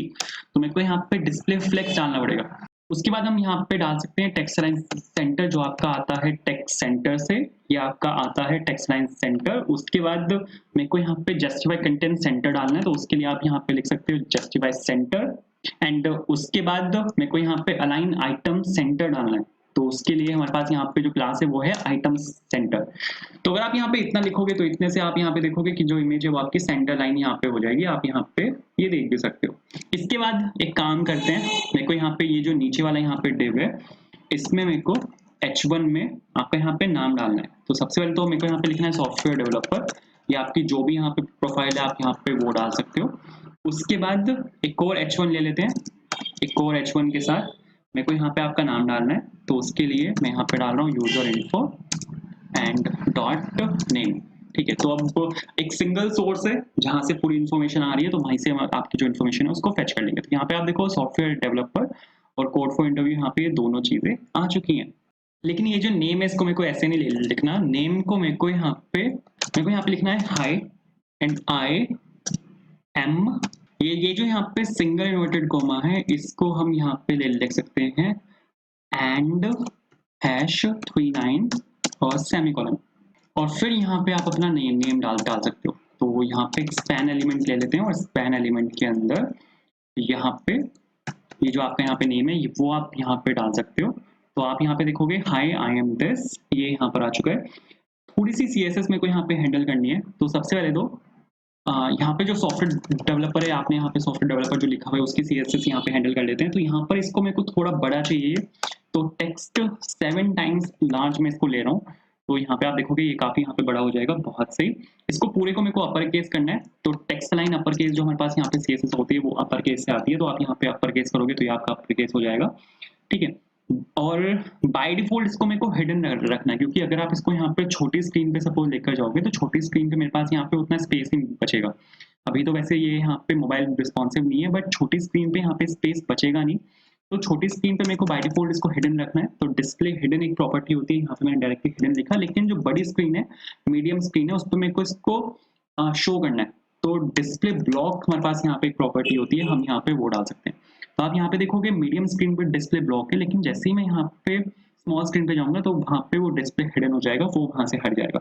इसके बाद ये जो यहाँ पे हाई आई एम दिस लिखा हुआ है, आई एम योर नेम, और इसको अब मेरे को यहाँ पे हैंडल करना है, इसके CSS को हैंडल करना है, तो इसको हम ले लेते हैं class name is equals to, सबसे पहले इसका भी मेरे को टेक्स्ट थोड़ा सा बड़ा करना है, 2 टाइम्स L में यहाँ पे ले रहा हूँ ताकि ये भी थोड़ा सा बड़ा हो जाए, कुछ इस तरह। थोड़ा सा ऐसे कर लेते हैं। इसको ऊपर से थोड़ा सा मार्जिन चाहिए मेरे को, तो मार्जिन टॉप 5 यहाँ पे मैं ले रहा हूँ, मार्जिन टॉप 5 लिया मैंने। लेकिन ये इस वाली स्क्रीन पे अगर आप यहाँ पे देखोगे छोटी स्क्रीन पर तो ये ठीक है, अगर मैं छोटी स्क्रीन पर जाता हूँ यहाँ पर तो ये बिल्कुल ठीक है, लेकिन अगर आप बड़ी स्क्रीन पर आते हो ना तो ये काफी छोटा लिखा हुआ है, तो बड़ी स्क्रीन पे मेरे को इसके साइज को इंक्रीज करना है, तो MD 3 टाइम्स L और यहाँ पे टेक्स्ट हाइफन 3 टाइम्स L, तो इसको हल्का सा मैंने और बड़ा किया। ये जो यहाँ पे आपका नेम है इसको मेरे को हाईलाइट करना है, तो हाईलाइट करने के लिए ये जो मैंने यहाँ पे स्पैन लिया हुआ है इसके अंदर मेरे को यहाँ पे क्लास नेम डालनी पड़ेगी और मेरे को यहाँ पे कलर्स को चेंज करना है। जैसे अगर आपको फोंट कलर को चेंज करना है तो उसके लिए हमारे पास यहाँ पे होता है टेक्स्ट कलर, कौन सा कलर देना है, सपोज रेड देना है, कौन सी शेड मेरे को यहाँ पे देनी है, सपोज 600 यहाँ पे पिक कर लेते हैं, तो आप यहाँ पे देखोगे कि आपका यहाँ पे रेड कलर में आएगा। थोड़ा सा इसको बड़ा कर देते हैं, तो यहाँ पे टेक्स्ट 3 टाइम्स L यहाँ पे ले लेते हैं, तो इसको हल्का सा बड़ा किया मैंने। अभी फुल स्क्रीन पर तो ये इतना ही दिखेगा क्योंकि आपका जो फुल स्क्रीन पे यहाँ पे 3 टाइम्स L है और यहाँ पे मैं 3 टाइम्स L डाल रहा हूँ, बट स्मॉल स्क्रीन पे अगर आप जाओगे तो वहाँ पे 2 टाइम्स L है और जो ये आपका नेम है ये उस केस में यहाँ पे बड़ा दिखेगा। लेकिन हम यहाँ पे काम कर सकते हैं कि MD स्क्रीन यहाँ पे ऑलरेडी 3 टाइम्स L है, तो MD स्क्रीन पे आप इसको यहाँ पे और बड़ा कर सकते हो। मैं यहाँ पे 4 टाइम्स L डाल रहा हूँ, तो टेक्स्ट हाइफन 4 टाइम्स L, तो यहाँ पे आप देखोगे कि ये इस केस में बड़ा हो जाएगा कुछ इस तरह। इमेज को ठीक करते हैं, इमेज मेरे को पूरी यहाँ पे सर्कल में चाहिए, तो उसके लिए जो हम देते हैं बॉर्डर रेडियस 50%, तो वो यहाँ पर आता है आपका राउंडेड हाइफन फुल से। राउंडेड हाइफन फुल आपका बॉर्डर रेडियस 50% यहाँ पे देता है, जो आप यहाँ पे देख ही सकते हो। थोड़ी सी शेडो चाहिए मेरे को, तो बॉक्स शेडो जो चलती है वो यहाँ पर आती है आपकी शेडो से। कितनी शेडो चाहिए, कौन से कलर की चाहिए, यहाँ पर सब कुछ है, तो वो आप ऑफिशियल जो वहाँ पे वेबसाइट है टेलमेंट की वहां पर जाकर भी आप देख सकते हो। तो मैं यहाँ पे 2 टाइम्स L डाल रहा हूँ ताकि हल्की सी यहाँ पे आपके पास शेडो आ जाए कुछ इस तरह। थोड़ा सा मार्जिन टॉप ले लेते हैं जो कि मैं यहाँ पे 10 पिक्सल ले रहा हूँ।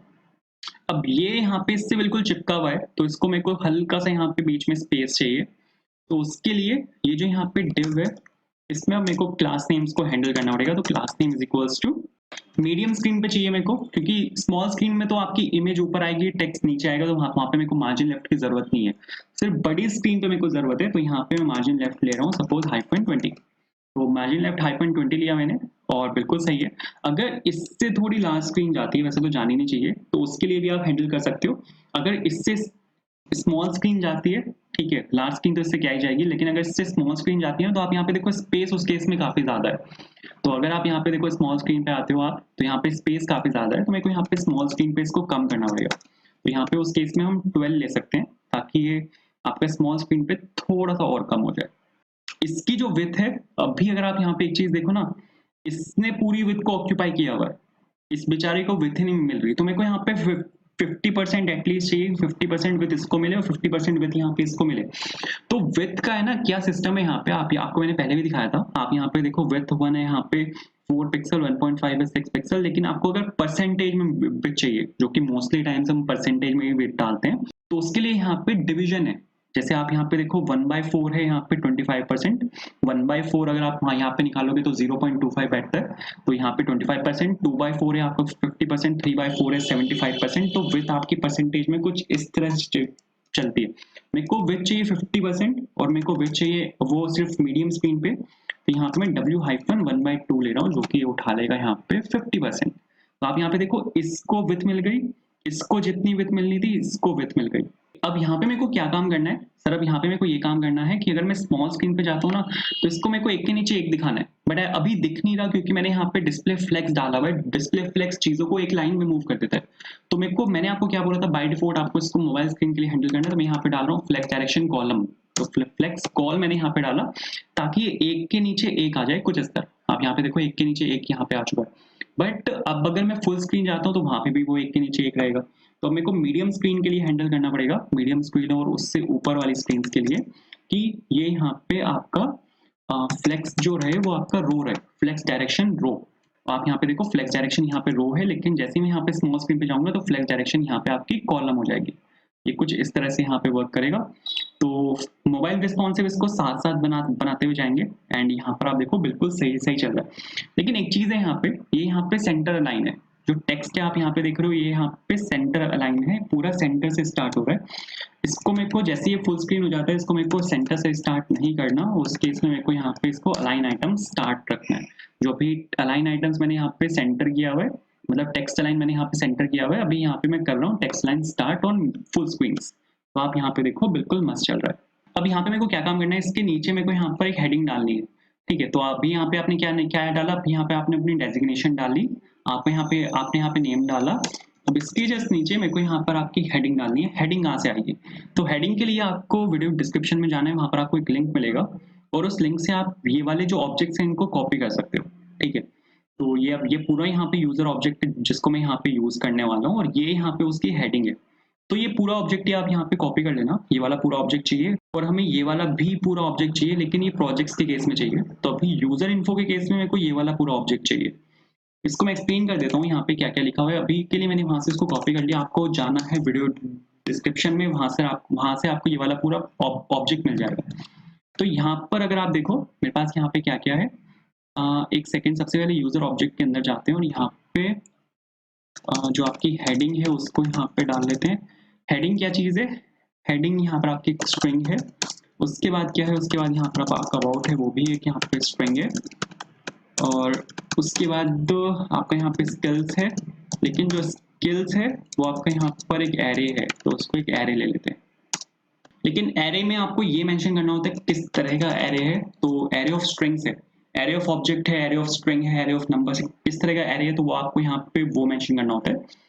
तो बिल्कुल सही है, वापस आते हैं। तो यहाँ पर देखो आप, यहाँ पर क्या है, यहाँ पर हेडिंग है सिंपल कि I am a software engineer based in India with a passion of creating elegant and efficient solution that seamlessly integrate user friendly experiences. और फिर यहाँ पे I build website, desktop applications, जो भी आप यहाँ पे अपने बारे में एक हेडिंग डालना चाहते हो वो आप यहाँ पे डाल सकते हो। ठीक है, तो एक मैंने यहाँ पर एक सिंपल एक हेडिंग डाली है। तो इसको अब हेडिंग मेरे को यहाँ पे नीचे शो करनी है, तो उसके लिए आप यहाँ पे पिक कर सकते हो यूजर इन्फो डॉट हेडिंग। ठीक है, चला के अगर आपको यहाँ पे दिखाओ तो इसके नीचे आपको यहाँ पे एक हेडिंग दिखनी चाहिए। आप यहाँ पे देखो हेडिंग यहाँ पे दिख रही है, बट ये भी दिख रहा है ये नहीं दिखना चाहिए था। तो आपको यहाँ पे काम करना पड़ेगा, इसको डेंजरसली सेट इनर एचटीएमएल यहाँ पे करना पड़ेगा। अगर आपके पास ऐसा कोई एचटीएमएल वाला पार्ट है जिसको आप यहाँ पे डालना चाहते हो लेकिन वो एक स्ट्रिंग के अंदर है, तो आप यहाँ पे डाल सकते हो डेंजरसली सेट इनर एचटीएमएल। उस केस में आपको यहाँ पे अंडरस्कोर एचटीएमएल लिखना है और यहाँ पे कुछ इस तरह से इसको यहाँ से क्लोज करते हैं और यहाँ पे ये कुछ इस तरह से आएगा। अब ये जो क्लोजिंग पी है इसको डालने की जरूरत नहीं है, आप यहाँ पे सीधा सेल्फ क्लोजिंग टैग के साथ इसको डाल सकते हो। रिएक्ट का बिल्कुल बेसिक है और आप यहाँ पे देखो ये बिल्कुल यहाँ पे मस्त चल रहा है, लेकिन थोड़ी सी मेरे को यहाँ पे CSS चाहिए।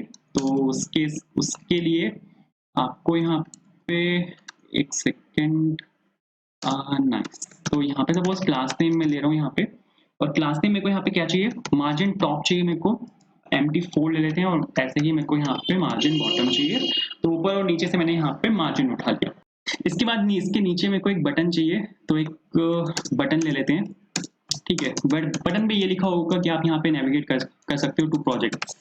ठीक है, प्रोजेक्ट्स पे आपको नेविगेट करवाना है या फिर आपको जो आपके अबाउट सेक्शन है उस पर अगर आपको नेविगेट कराना है तो वो आप यहाँ पे डाल सकते हो। तो अगर आपको यहाँ पे सिंपल डाल के देखूंगा तो आपको यहाँ पे प्रोजेक्ट दिखेगा जो कि यहाँ पे दिख रहा है। ठीक है, एक बैकग्राउंड ले लेते हैं, तो BGTL 600 में यहाँ पे ले रहा हूँ। एक लाइट ब्लू टाइप एक कलर है, हाँ कुछ इस तरह। इसके बाद मेरे को यहाँ पे इसकी विड्थ और इसकी हाइट सेट करनी है। तो विड्थ में दे रहा हूँ सपोज यहाँ पे 28 जो कि आएगी आपकी 112 पिक्सल, और कुछ इस तरह। हाइट में यहाँ पे दे रहा हूँ आपकी सपोज 10 जो कि आएगी आपके यहाँ पे 40 पिक्सल्स, कुछ इस तरह। मेरे को यहाँ पे जो इसके ये है बॉर्डर रेडियस मेरे को यहाँ पे देना है, तो बॉर्डर रेडियस के लिए आप यहाँ पे राउंडेड दे सकते हो। राउंडेड आपको बाय डिफॉल्ट देता है 4 पिक्सल, जो कि शायद यहाँ पे इनफ होना चाहिए। तो 4 पिक्सल मैंने यहाँ पे ये डाला। टेक्स्ट कलर को मेरे को यहाँ पे चेंज करना है, तो एक व्हाइट कलर चाहिए मेरे को जो कि आपका न्यूट्रल से आता है। तो न्यूट्रल की कौन सी शेड है, कोई सी भी ले लेते हैं, व्हाइट से क्या ही फर्क पड़ता है। तो सपोज 100 मैंने यहाँ पर लिया एंड ये आपका यहाँ पे व्हाइट हो चुका है। तो बिल्कुल सही है, इसको एक सेकेंड स्मॉल स्क्रीन पे देख लेते हैं। तो अगर सपोज कोई नीचे लेके जाता हूँ मैं, हाँ बिल्कुल ठीक चल रहा है। तो आप अगर यहाँ पे देखो तो बिल्कुल मस्त चल रहा है, मोबाइल रिस्पॉन्सिव है पूरा। तो यहाँ पर हमारा होम सेक्शन का काम खत्म होता है। अब आएंगे अपने अबाउट वाले सेक्शन पर। तो ये तो बिल्कुल मस्त है। इसके बाद यहाँ पर आपको अबाउट वाला सेक्शन बनाना है। अबाउट वाले सेक्शन के लिए आपको यहाँ पे एक और कॉम्पोनेंट बनाना पड़ेगा। ये काम कर लेते हैं, इंट्रो को ही मैं यहाँ से पूरे को कॉपी कर लेता हूँ और यहाँ पे about.tsx के नाम से मैंने यहाँ पर एक फाइल बनाई और यहाँ पे मैं इसको पेस्ट कर रहा हूँ। इंट्रो को आपको यहाँ पर रिप्लेस करना है विद अबाउट, और जो आपका कंपोनेंट का नेम है वहां पर भी आपको यहाँ पे अबाउट डालना पड़ेगा। फिर आपको यहाँ पर आना है page.tsx में और यहाँ पर आपको इंपोर्ट कर लेना है आपके अबाउट को, और इसके जस्ट नीचे यहाँ पर आपको अबाउट को पेस्ट कर देना है। That's it. तो अगर आप यहाँ पे इतना करोगे तो आप यहाँ पे देखोगे कि एक सेकेंड कंपाइल होने देते हैं। कंपाइल हो चुका है। अगर आप नीचे आओगे तो आपको यहाँ पे ये दिखना स्टार्ट हो जाएगा। ठीक है, यहाँ पर स्पेस कम क्यों आ रहा है? मैंने उसको गलत जगह पेस्ट कर दिया गया। एक मिनट दे दो। हाँ, मैंने उसको गलत जगह पेस्ट कर दिया। मैंने उसको पेज में पेस्ट कर दिया। पेज में ये पेस्ट नहीं होगा, ठीक है, ये आपका पेस्ट होगा मेन के अंदर। ये जो आपका यहाँ पे मेन कंपोनेंट है ये आपका इसके अंदर आके यहाँ पे पेस्ट होगा। तो इसको खोल लेते हैं और इंट्रो के जस्ट नीचे यहाँ पर मैं इसको पेस्ट कर देता हूँ और ऊपर यहाँ पे इसको कर लेते हैं इम्पोर्ट। तो अबाउट को मैं यहाँ पे सपोज इम्पोर्ट कर रहा हूँ। अबाउट को मैंने यहाँ पे इम्पोर्ट किया और आप यहाँ पे देखोगे इसके जस्ट नीचे आपके पास यहाँ पे अबाउट वाला सेक्शन आ चुका है। अबाउट वाले सेक्शन में कुछ चेंजेस करने हैं मेरे को। सबसे पहले तो यहाँ पर ये चीज है कि ये जो आपका यहाँ पे डिव है ये आपका राइट हैंड साइड आएगा और जो आपका टेक्स्ट है वो आपका लेफ्ट हैंड साइड आएगा। ये कुछ इस तरह से वर्क करेगा। तो मैंने बस यहाँ पे कुछ नहीं किया, मैंने बस यहाँ पे आपके टेक्स्ट को लेफ्ट साइड में स्विच कर दिया और राइट साइड में आपकी यहाँ पे इमेज आ गई। इसके बाद ये आपका होम पेज सेक्शन नहीं है, तो जो आपका सेक्शन है उसमें ये आपका अबाउट पेज है। अबाउट का ये आपका यहाँ पे पेज, तो इसकी मैंने आईडी यहाँ पे चेंज कर दी। बाकी यहाँ पे मेरे को CSS भी इसकी चेंज करनी पड़ेगी। CSS में आप अगर देखोगे सबसे पहले तो मेरे को हाइट जो चाहिए वो 100 VH चाहिए, डिस्प्ले फ्लेक्स चाहिए, मेरे को यहाँ पे सेंटर अलाइन चाहिए, तो ये जो सेंटर है मेरे को यहाँ पे ये सब यहाँ पे चाहिए होगा। उसके बाद बड़ी स्क्रीन पे मेरे को वो एक रो में चाहिए और वो स्टार्टिंग से स्टार्ट होना चाहिए। तो ये सारी CSS मेरे को यहाँ पे चाहिए। टेक्स्ट में आप यहाँ पे काम कर सकते हो कि है ना, यहाँ पे थोड़ा सा और मार्जिन हम ले सकते हैं। तो M4 में यहाँ पे ले रहा हूँ ताकि थोड़ा सा और मार्जिन आ जाए। यहाँ पर मेरे को लिखना है अबाउट, ठीक है, अबाउट तो यहाँ पर मेरे को लिखना है। तो यहाँ पर सपोज मैं अबाउट डाल रहा हूँ, जो आपका सॉफ्टवेयर डेवलपर है इसकी जगह आपका यहाँ पे अबाउट आ जाएगा। इसको मेरे को हिडन नहीं रखना, इसको मेरे को डिस्प्ले ब्लॉक नहीं कराना, अपर केस नहीं मेरे को यहाँ पे चाहिए। थोड़ा सा साइज मेरे को यहाँ पे छोटा करना पड़ेगा, 7:L तो बहुत बड़ा होता है। और मेरे को वर्टिकली यहाँ पे थोड़ा सा वो चाहिए, मार्जिन चाहिए, तो MY6 में यहाँ पे डाल रहा हूँ। ठीक है, इसके बाद यहाँ पर ये जो सेकंड हेडिंग है इसको एक सेकंड यहाँ पे चेंज करते हैं H2 में, क्योंकि ये वाली जो हेडिंग होगी वो आपकी अबाउट वाली हेडिंग से थोड़ी सी छोटी होगी। और यहाँ पे कुछ नहीं होगा, बस यहाँ पे आपका एक टेक्स्ट लिखा होगा जो कि होगा गेट टू नो मी, बस इतना सा होगा। आप यहाँ पे देखोगे तो गेट टू नो मी यहाँ पर आपका लिखा है। इसके जस्ट नीचे मेरे को यहाँ पे इस बार ये नहीं चाहिए। हमने यहाँ पे अगर आप कॉन्सेंट में देखोगे तो मेरे पास यहाँ पे अबाउट सेक्शन है। अबाउट सेक्शन में आप अगर यहाँ पे देखोगे मेरे पास यहाँ पे 3 पी टैग्स हैं इसके अंदर। तो मैं यहाँ पे HTML टैग का यूज कर रहा हूँ, तो मेरे को इसको डेंजरसली सेट इनर HTML करना पड़ेगा। 3 हेडिंग्स हैं बेसिकली, आप यहाँ पे इनको चेंज करके अपने हिसाब से मॉडिफाई कर सकते हो। तो जो अबाउट सेक्शन है लास्ट अभी 5 मिनट पहले हमने कॉपी किया था यहाँ से, इस URL से हमने इसको कॉपी किया था। ये URL आपको मिल जाएगा वीडियो डिस्क्रिप्शन में, वहां से आप इस चीज को कॉपी कर सकते हो। एंड अब इसके बाद यहाँ पर मेरे को ये टेक्स्ट नहीं दिखाना, तो आपको यहाँ पे क्या काम करना है, ये जो आप यहाँ पे यूजर इन्फो डॉट हेडिंग लिख रहे हो इसकी जगह आपको यहाँ पे अबाउट डालना है। तो आप अगर यहाँ पे देखोगे तो ये आपका यहाँ पर आ चुका है, लेकिन मेरे को थोड़ा थोड़ा स्पेस भी चाहिए। जैसे ये आपका फर्स्ट पी टैग है, ये आपका सेकंड पी टैग है, ये आपका यहाँ पे थर्ड पी टैग है। इन पी टैग के बीच में मेरे को यहाँ पे स्पेस चाहिए। यहाँ पे मैं स्पेस तो डाल नहीं सकता क्योंकि ये तो आपका एक स्ट्रिंग है। तो यहाँ पर मेरे को क्या काम करना पड़ेगा, यहाँ पर मेरे को पेरेंट से चाइल्ड का जो पी टैग है उसको यहाँ पर मेरे को हैंडल करना पड़ेगा। तो सबसे पहले तो ये मार्जिन हटाते हैं इसकी, यहाँ पर मेरे को कोई जरूरत नहीं है। पेरेंट से चाइल्ड की CSS को हैंडल करने के लिए आपको एंड लिखना है। एंड मतलब करंट ग्रेटर देन, कि आप चाइल्ड को पॉइंट कर रहे हो, किसको, चाइल्ड का नाम क्या है, पी टैग है, आप यहाँ पे पी टैग को पॉइंट कर रहे हो। क्या चाहिए, मार्जिन टॉप चाहिए जो कि है यहाँ पे 5 बस। तो आप यहाँ पे देखोगे कि ये इन तीनों के बीच में यहाँ पे स्पेस आ गया कुछ इस तरह। ठीक है, फिर मेरे को यहाँ पे बटन नहीं चाहिए। अगर आप बटन नहीं भी रखोगे तो उससे भी अपना काम चल जाएगा, तो मेरे को बस इतना रखना है। बहुत बढ़िया। ये जो मार्जिन टॉप यहाँ पे थोड़ा ज्यादा हुआ है, तो एक सेकंड इसको मैं हटा रहा हूँ यहाँ से। और ये जो 3/L है ना, इसको मैं कॉमन डाल रहा हूँ लार्ज स्क्रीन और स्मॉल स्क्रीन दोनों पे। तो ये जो 3/L है ये मैंने यहाँ पे डाला। एक मार्जिन टॉप की जगह MY ले लेते हैं। ठीक है, मार्जिन टॉप और बॉटम दोनों से उठा लेगा और यहाँ पे मैं MY4 डाल रहा हूँ। तो आप यहाँ पे देखोगे बिल्कुल सही चल रहा है। इसके बाद मेरे को यहाँ पे इमेज के नीचे स्किल्स भी लगानी है। आप अगर यहाँ पे देखोगे कॉन्स्टेंट के अंदर अगर मैं यहाँ पे जाता हूँ तो आपके पास यहाँ पे स्किल्स के नाम से एक पूरा एरे है। इस एरे का मेरे को यहाँ पे यूज करना है। तो आप अपनी स्किल्स के हिसाब से इसको मॉडिफाई कर सकते हो। फिलहाल के लिए मैं यहाँ पे क्या कर रहा हूँ, मैं यहाँ पे एक डिव टैग डाल रहा हूँ और डिव टैग के साथ यहाँ पे यूजर इन्फो जो मेरे पास यहाँ पे ऑब्जेक्ट है उसके अंदर मेरे पास यहाँ पे एक एरे है जो कि स्किल्स के अंदर है। मेरे को यहाँ पे इस एरे को मैप करना है और आपके यहाँ पे एक एक स्किल को निकालना है। एक एक स्किल को निकालने के बाद यहाँ पर कुछ नहीं करना, बस यहाँ पे एक स्पैन एलिमेंट डाल देते हैं और इसमें स्पैन एलिमेंट के अंदर आपकी जो स्किल है उसको मेरे को यहाँ पे डिस्प्ले कराना है। दैट्स इट, बस इतना सा काम है। तो चला के अगर आपको मैं यहाँ पे दिखाऊं, आपके यहाँ पे सभी स्किल्स आ चुके हैं। सबसे पहले तो इमेज को मेरे को थोड़ा सा ऊपर करना पड़ेगा और इसको मेरे को एक लाइन में लेके आना है, सेंटर लाइन इसको करना है। तो काफी चीजें हैं। तो ये जो यहाँ पे डिव है इस पे काम करते हैं। तो सबसे पहले मैं डाल रहा हूँ display flex, but display flex क्या करेगा, इन दोनों को एक लाइन में ले आएगा। तो मेरे को यहाँ पे फ्लेक्स कॉल डालना पड़ेगा। फ्लेक्स कॉल मतलब फ्लेक्स डायरेक्शन कॉलम। तो यहाँ पे इसको वापस से नीचे ले आएगा। फ्लेक्स मैंने क्यों डाला है, फ्लेक्स मैंने डाला है ताकि मैं जस्टिफाई सेंटर यहाँ पे डाल सकूँ और ये आपका सेंटर अलाइन हो सके, ठीक है। बट आइटम सेंटर मेरे को यहाँ पे करना पड़ेगा। जस्टिफाई सेंटर्स को वर्टिकली करता है और अलाइन आइटम सेंटर को जिस तरह से वर्क करेगा। अलाइन आइटम सेंटर टेक्स्ट पे वर्क नहीं करता, टेक्स्ट पे वर्क करता है टेक्स्ट अलाइन सेंटर। तो टेक्स्ट सेंटर यहाँ पे मेरे को डालना पड़ेगा ताकि ये आपका सेंटर अलाइन हो जाए कुछ इस तरह। तो आई होप ये क्लियर हुआ होगा। इसके बाद यहाँ पे राउंडेड नहीं चाहिए मेरे को, शेडो नहीं चाहिए, मार्जिन नहीं चाहिए। मार्जिन एक काम करते हैं, ऑटो ले लेते हैं ताकि थोड़ा सा ये सेंटर उठा ले कुछ इस तरह। नाइस। तो आई होप इतना क्लियर हुआ होगा। अब यहाँ पे इसके नीचे यहाँ पर आते हैं। यहाँ पर मेरे को एक काम करना है। सबसे पहले ऊपर से मेरे को यहाँ पे थोड़ा सा वो चाहिए। तो एक काम कर लेते हैं, ऊपर से मेरे को यहाँ पे थोड़ा सा मार्जिन चाहिए। अभी अगर आप यहाँ पे देखो ना तो ये बिल्कुल यहाँ पे इमेज के साथ चिपका हुआ है। तो थोड़ा सा मार्जिन टॉप ले लेते हैं। तो क्लास नेम में यहाँ पे ले रहा हूँ सपोज empty3 मैंने यहाँ पर लिया ताकि थोड़ा सा नीचे आ जाए। Very nice. अब मेरे को यहाँ पे जो आपकी स्किल्स हैं उसको एक डब्बे में पैक करना है। तो यहाँ पे मैं सिंपल ले रहा हूँ क्लास नेम में यहाँ पे बैकग्राउंड कलर ले रहा हूँ जो आपका ग्रे कलर है और ग्रे की कौन सी शेड, सपोज 200 मैंने यहाँ पर ली। तो ये आपका यहाँ पे आप देखोगे बैकग्राउंड कलर यहाँ पर आपका आएगा। मार्जिन पैडिंग उठा लेते हैं। सबसे पहले आप यहाँ पे देखो तो ये रिएक्ट है, फिर ये यहाँ पे नेक्स्ट है, फिर ये आपका डेटा स्ट्रक्चर, ये आपस में सब चिपके हुए हैं। तो मार्जिन अगर मैं यहाँ पे डाल दूंगा सपोज 1, तो आप यहाँ पे देखोगे कि ये सब अलग अलग हो जाएंगे। इनके अंदर मेरे को हल्का हल्का स्पेस डालना है तो वो पैडिंग से हो जाएगा। तो पैडिंग में यहाँ पे दे रहा हूँ तो चारों तरफ स्पेस उठा लेगा कुछ इस तरह। इसको मेरे को टेक्स्ट हल्का सा छोटा करना है। तो टेक्स्ट SM, ठीक है, स्मॉल टेक्स्ट किया है मैंने, 12 पिक्सल शायद ही होगा। एक और चीज मेरे को यहाँ पे डालनी पड़ेगी, मेरे को यहाँ पे डिस्प्ले इनलाइन ब्लॉक डालना पड़ेगा ताकि कुछ नाइस वो वहां पे एक दूसरे के ऊपर जब भी होए ना, अगर आपको कोई भी एलिमेंट आपका एक दूसरे के ऊपर चढ़ रहा है तो मोस्ट प्रोबेबली वो होता है डिस्प्ले फ्लेक्स की वजह से। डिस्प्ले फ्लेक्स उसको एक दूसरे के ऊपर मूव कर देता है जो आपकी और रिस्ट्रिक्टेड हाइट होती है। आपने एक फिक्स हाइट दी हुई है और आपने डिस्प्ले फ्लेक्स डाल दिया तो वो एक के ऊपर एक मूव हो जाता है। तो आपको वहां पे फ्लेक्स हटा के इनलाइन ब्लॉक अगर आप वहां पे डालोगे तो ये उस चीज को फिक्स कर देता है।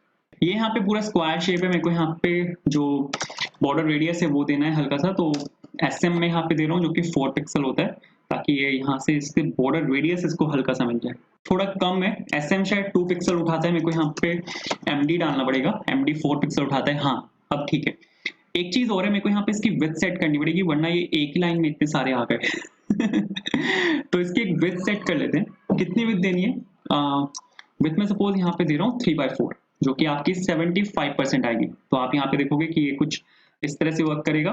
एंड मेरे को यहाँ पे अगर ये विड्थ आपकी कंप्लीट हो जाती है तो ये इसके बाहर ना निकले, वो अपने आप नेक्स्ट लाइन में ब्रेक हो जाए। तो इसलिए हमारे पास यहाँ पे प्रॉपर्टी होती है वर्ड ब्रेक, ठीक है। तो ब्रेक वर्ड्स यहाँ पे मैं डाल रहा हूँ तो ये आपका यहाँ पे इसके नीचे शिफ्ट हो जाएगा अगर कोई प्रॉपर्टी ब्रेक होती है। तो अगर कोई यहाँ पे आपका टेक्स्ट आपकी विड्थ से बाहर जाता है उस केस में। तो आप यहाँ पे देखोगे ये हमारे यहाँ पे अबाउट वाला सेक्शन था, ऊपर हमारे पास यहाँ पे होम पेज था। एंड अगर आपको यहाँ पे इसको ऐसे दिखाऊँ हल्का सा तो आप यहाँ पे देखोगे कि ये बिल्कुल मस्त चल रहा है। तो यहाँ पे आपका अबाउट वाला सेक्शन है एंड ऊपर आपका यहाँ पे ये सेक्शन है, नीचे आपका अबाउट सेक्शन है। इस पे आप क्लिक करोगे तो ये कुछ इस तरह चलेगा जो कि बिल्कुल मस्त चल रहा है। नीचे अब यहाँ पे एक सेक्शन हमारे पास और रहता है जो कि प्रोजेक्ट्स वाला सेक्शन है, वो भी बना लेते हैं। इसी को ही कॉपी कर लेते हैं, ठीक है। और यहाँ पे सपोज प्रोजेक्ट्स .tsx में यहाँ पे डाल रहा हूँ एंड इसको मैंने यहाँ पे पेस्ट किया। तो इसको कॉपी करने के बाद आपको यहाँ पे क्या काम करना है कि जो आपका कंपोनेंट का नेम है उसको अबाउट से यहाँ पे प्रोजेक्ट्स में चेंज कर देना है। तो यहाँ पे जो आपका अबाउट है उसको मैं यहाँ पे प्रोजेक्ट्स में चेंज कर रहा हूँ एंड उसके बाद जो आपका होम कंपोनेंट है, जो आपका मेन कंपोनेंट है, यहाँ पर आके आपको अबाउट के नीचे जो आपका प्रोजेक्ट है उसको यहाँ पे आपको पेस्ट कर देना है। ठीक है, बस इतना सा काम यहाँ पे करना है। तो आपको यहाँ पे जो आपका प्रोजेक्ट्स वाला जो कंपोनेंट है वो दिखना स्टार्ट हो जाएगा। सपोज मैंने यहाँ पे प्रोजेक्ट्स लिखा as a self closing tag, मैंने यहाँ पे इसको क्लोज किया। तो ये जो अबाउट वाला सेक्शन है इसके नीचे आपको यहाँ पे जो है दिखना स्टार्ट हो जाएगा। कंपाइल हो रहा है, हो चुका है कंपाइल, और यहाँ पे आप देखो यहाँ पे आपको अबाउट दिख रहा है, बट मेरे को यहाँ पे प्रोजेक्ट्स दिखाने हैं। प्रोजेक्ट्स का जो एरे है वो मैंने ऑलरेडी वहाँ पे कॉपी पेस्ट किया हुआ है। ये वाला जो एरे है प्रोजेक्ट्स वाला, जो भी आपने प्रोजेक्ट्स बनाए हुए हैं, ठीक है, आप इस ऑब्जेक्ट को उससे रिप्लेस कर सकते हो। अगर आप यहाँ पे constant.js में आओगे तो ये अभी थोड़ी देर पहले मैंने यहाँ पे इसको रिप्लेस किया था। अरे वो पेस्ट नहीं किया क्या अब तक मैंने? ठीक है, कोई बात नहीं। इसको यहाँ से मैं उठा के यहाँ पे सीधा इसको पेस्ट कर रहा हूँ। तो यहाँ पे मैंने सपोज इसको पेस्ट किया एंड आप यहाँ पे देखो मैंने यहाँ पे ये सब प्रोजेक्ट्स बनाए हुए हैं। जीमेल क्लोन बनाया था हमने, फ्लिपकार्ट क्लोन बनाया था, गूगल क्लोन बनाया था, इंडीड क्लोन बनाया था, क्राउड एप्लीकेशन बनाई थी, एक AWS एप्लीकेशन बनाई थी हमने सर्वरलेस, और उसके बाद हमने यहाँ पे नोट्स ऐप बनाई थी एक टाइपस्क्रिप्ट की हेल्प से। तो ये कुछ प्रोजेक्ट्स थे जो हमने बनाए थे। आप एक काम कर सकते हो, यहाँ पर मैंने क्या किया है, यहाँ पर मैं एक URL मैंने खोला है अपलोड इमेजेस करके, upload images and gate link मैंने यहाँ पे सर्च किया था, और ये IMGBB करके जो यहाँ पे ये है फ्री इमेज होस्टिंग प्रोवाइड कराता है। तो यहाँ पे आप एक काम कर सकते हो, अपने जो प्रोजेक्ट्स हैं उसके जो होम पेज है, जो भी आपको लगता है रेलेवेंट पेज है, उसका आप एक स्क्रीनशॉट ले सकते हो। स्क्रीनशॉट लेने के बाद यहाँ पर आपको स्टार्ट अपलोडिंग पे क्लिक करना है। स्टार्ट अपलोडिंग पे क्लिक करने के बाद आपको जो भी आपका प्रोजेक्ट है, सपोज मेरे पास यहाँ पे AWS SAM का ये वाली ट्यूटोरियल वाली जो इमेज है, ठीक है, वो मैंने यहाँ पे अपलोड करी। और मेक श्योर आप यहाँ पे डोंट ऑटो डिलीट रखना, वरना ये डिलीट कर देगा। आपको इसको यहाँ से अपलोड करना है। अपलोड जब आप इसको यहाँ पे कर लोगे तो ये आपको एक URL देगा। इस URL को यहाँ से आपको कॉपी कर लेना है। कॉपी करने के बाद आपको यहाँ पे इस URL को पेस्ट करना है। ठीक है, ये आपका इमेज URL नहीं है, ये वो URL है जहां पर आपकी इमेज है और बाकी इंफॉर्मेशन है। ये वो इमेज है, और जो आपका इमेज URL है वो ये है। आपको इसको यहाँ से कॉपी कर लेना है एंड कॉपी करने के बाद आपको यहाँ पे जब आप इसको पेस्ट करोगे तो ये जो आपका इमेज सोर्स है ये आपका वो URL है। ठीक है, यहाँ से इसको पेस्ट कॉपी करना है। यहाँ पे अगर आप इसको पेस्ट करोगे तो ये आपको इमेज में मिल जाएगी। तो वैसे ही मैंने यहाँ से ये वाली जो इमेजेस है उनको पिक किया हुआ है, यहाँ पे मैंने उनको पेस्ट किया हुआ है। ठीक है, तो एक तरीका तो ये है, आप यहाँ पे ये काम कर सकते हो जो मैंने किया हुआ है, या फिर एक तरीका ये है कि आप यहाँ पे एसेट करके एक फोल्डर बना लो और जो अपने सारी इमेजेस हैं वो यहाँ पे रखो एंड जो यहाँ से आप उन इमेजेस का डायरेक्टली एक्सेस कर सकते हो। दूसरा तरीका यहाँ पे ये है, बट मैं यहाँ पे प्रोजेक्ट्स का सहारा ले रहा हूँ।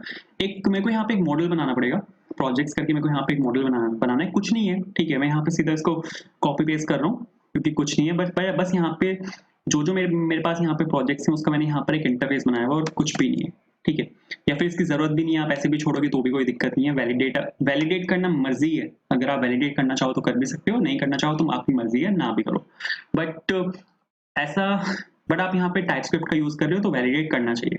ठीक है, यही तो फायदा है टाइपस्क्रिप्ट यूज करने का। तो मैं यहाँ पे क्या कर रहा हूँ, इंपोर्ट कर रहा हूँ मैं यहाँ पे प्रोजेक्ट्स को, और कहाँ से आएगा, कॉन्स्टेंट्स के अंदर से आएगा। यहाँ से मैंने इसको यहाँ पे इंपोर्ट कर लिया। मेरे को यहाँ पे कुछ चीज़ों को रिमूव करना पड़ेगा। सबसे पहले तो ये यहाँ पे जो आपका हेडर आइटम है, इसकी जो आईडी है वो मैं दे रहा हूँ यहाँ पे प्रोजेक्ट्स के अंदर, जो मैंने यहाँ पे पेज है उससे। दूसरी चीज़, ये मेरे को यहाँ पे डिट्टो एज इट इज चाहिए हर चीज़। ये सब मेरे को यहाँ पे सेंटर लाइन रखना है, इसको थोड़ा सा क्लोज कर देते हैं, नाइस। लेकिन ये नहीं चाहिए MD डिस्प्ले फ्लेक्स, क्योंकि यहाँ पे मेरे पास टेक्स्ट नहीं है, ये मैंने टेक्स्ट की वजह से लिया था। बस इसकी जगह एक काम करते हैं, वर्टिकल जो मार्जिन है वो मैं यहाँ पे ले लेता हूँ 40। ठीक है, उसके बाद यहाँ पे इस डिव की मेरे को यहाँ पे जरूरत नहीं है। मेरे को बस यहाँ पे एक हेडिंग आपके चाहिए होगी जहां पर मेरे को लिखना है प्रोजेक्ट्स। तो इस सब को यहाँ से कर देते हैं रिमूव। ठीक है, मेरे को बस यहाँ पे एक आपका H1 चाहिए जहां पर मेरे को प्रोजेक्ट्स लिखना है, हेडिंग डालनी है सिंपल, और कुछ नहीं करना। यहाँ से इस इमेज को रिमूव कर देते हैं क्योंकि ये इमेज मेरे को नहीं चाहिए। यहाँ पे दो डिव है, आप यहाँ पे काम कर सकते हो, इस वाली डिव की जो क्लासेस हैं उसको यहाँ पे ऊपर उठा के पेस्ट कर दो, और ये वाला जो डिव है इसको आप यहाँ से रिमूव कर सकते हो, क्योंकि हमें सिर्फ एक ही डिव चाहिए यहाँ पे, ज्यादा डिव की हमें यहाँ पे जरूरत नहीं है। दूसरी चीज, मैं यहाँ पे प्रोजेक्ट्स को लूप कर रहा हूँ, तो मैंने सपोज यहाँ पे प्रोजेक्ट्स को लूप किया और यहाँ पे इमेज का मैं यहाँ पे यूज कर रहा हूँ। एंड इमेज जो है वो यहाँ पर आपका, एक सेकेंड, इस सबको यहाँ से रिमूव करते हैं क्योंकि वो इमेजेस है वहाँ पे आपके पास। तो यहाँ पे सपोज प्रोजेक्ट करके मैंने यहाँ पे जो लोकल है वो नाम लिया मैंने यहाँ पे, और यहाँ पे suppose SRC is equals to, ठीक है। और कहाँ से आएगा? सबसे पहले तो यहाँ पर ये जो आपका प्रोजेक्ट है वो आपका एक ऑब्जेक्ट ऑफ ऑब्जेक्ट है, ठीक है। तो मैं यहाँ पे की को मेरे को यहाँ पे ट्रैवर्स करना पड़ेगा जैसे हमने पहले भी किया था। तो यहाँ पे मेरे को ऑब्जेक्ट डॉट कीज करके जो यहाँ पे आपके सारे प्रोजेक्ट्स हैं उनकी यहाँ पे कीज निकालनी है, ठीक है। यहाँ से आपकी कीज निकल जाएंगी। उसके बाद यहाँ पे जो प्रोजेक्ट्स है उसके अंदर से जो आपका प्रोजेक्ट है उसके अंदर से मेरे को यहाँ पे इमेज चाहिए, तो डॉट इमेज मैंने यहाँ पे लिखा, बट ये एरर देगा। एरर ये क्या दे रहा है? मेरे को यहाँ पे ये चाहिए होगा, ये जो इंटरफेस प्रोजेक्ट है ये मेरे को यहाँ पे चाहिए होगा, इसके बिना काम नहीं चलेगा। क्योंकि मेरे को यहाँ पे बताना पड़ेगा कि ये जो प्रोजेक्ट है किसकी की है, कौन से इंटरफेस की है। तो यहाँ पर सपोज मैं projects.ts करके यहाँ पे मैंने इसको पेस्ट कर दिया, ठीक है। और उसके बाद यहाँ पर आप लिख सकते हो एज की ऑफ, और यहाँ पे आप डाल सकते हो जो आपका प्रोजेक्ट है वो, बस दैट्स इट। बट यहाँ पे आपको एरर देगा जैसे मैंने आपको पहले ही बताया था कि आपको यहाँ पे एक तो ऑल्ट डालना है, ऑल्ट ये लेता है, दूसरा ये यहाँ पे विथ लेता है, विथ और हाइट के बिना ये नहीं चलेगा। तो विथ और हाइट भी सपोज मैं यहाँ पे डाल रहा हूँ आपकी 300 एंड 300। तो अगर आप यहाँ पे इतना लिखोगे तो इतने से हो जाएगा। मेरे को यहाँ पे कोई बैकग्राउंड नहीं चाहिए, मेरे को यहाँ पे कोई मार्जिन नहीं चाहिए। मार्जिन मेरे को वैसे चाहिए ऊपर से, मेरे को यहाँ पे मार्जिन चाहिए, तो मार्जिन 4 ले लेते हैं, ठीक है। और टेक्स्ट मेरे पास यहाँ पे कोई है नहीं, इनलाइन ब्लॉक हटाते हैं, राउंडेड एमडी हटाते हैं, इसकी जरूरत नहीं है। अब ये यहाँ पे एरर दे रहा है, ये वाला जो लिंक है ठीक है, वो यहाँ पे एरर दे रहा है, जो कि उसको देना भी था, कोई दिक्कत नहीं थी। क्योंकि मेरे को यहाँ पे जैसे मैंने आपको बताया था कि आपको यहाँ पे यूआरएल्स को अलाउ करना पड़ता है, तो यहाँ पे आपको यहाँ पे सेकंड यूआरएल जो है उसको भी यहाँ पर आपको मेंशन करना पड़ेगा। अगर आप यहाँ पे जो इमेज है उसकी केस में अगर आप यूआरएल का यूज कर रहे हो तो यहाँ पे जैसे कि आप यहाँ पे देख सकते हो constant.jsx में, constant.ts में हम यहाँ पे इस वाले यूआरएल का हम यहाँ पे यूज कर रहे हैं i.ibb.co। तो मैंने यहाँ पे इसको मेंशन कर दिया next.config.js के अंदर। जब भी आप यहाँ पे इस फाइल के अंदर चेंज करोगे तो आपको हमेशा अपने सर्वर को रिस्टार्ट करना है, वरना वो चेंजेस वहां पे रिफ्लेक्ट नहीं होंगे। चला के देखते हैं। तो यहाँ पे वापस आया मैं और यहाँ पे बोल रहा है कि इज नॉट कॉन्फ़िगर्ड, इसको रिफ्रेश कर लेते हैं।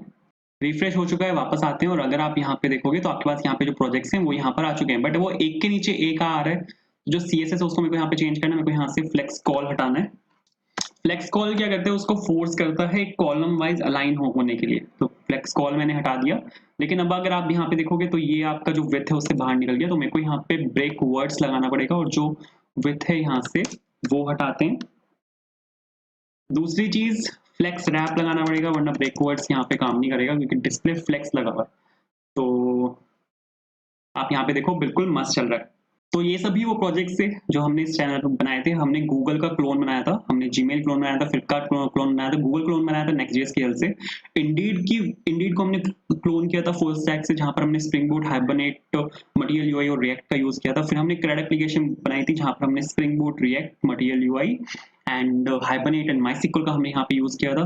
सर्वरलेस एप्लीकेशन हमने यहाँ पे बनाई थी, फुल स्टैक सर्वरलेस एप्लीकेशन थी, जहाँ पे फ्रंट एंड में रिएक्ट था, बैक एंड में यहाँ पे सर्वरलेस था AWS, और हमने यहाँ पे डेटाबेस यूज किया था DynamoDB। तो यहाँ पे एक टाइपस्क्रिप्ट एप्लीकेशन है विद React.js, तो हमने ये काम किया था। इसको एक सेकेंड इसकी रिस्पॉन्सिवनेस यहाँ पे चेक कर लेते हैं कि फुल्ली रिस्पॉन्सिव ये है या नहीं है। तो ऊपर से यहाँ पर आया मैं और ये तो बिल्कुल मस्त है, बट यहाँ पर फट गया है।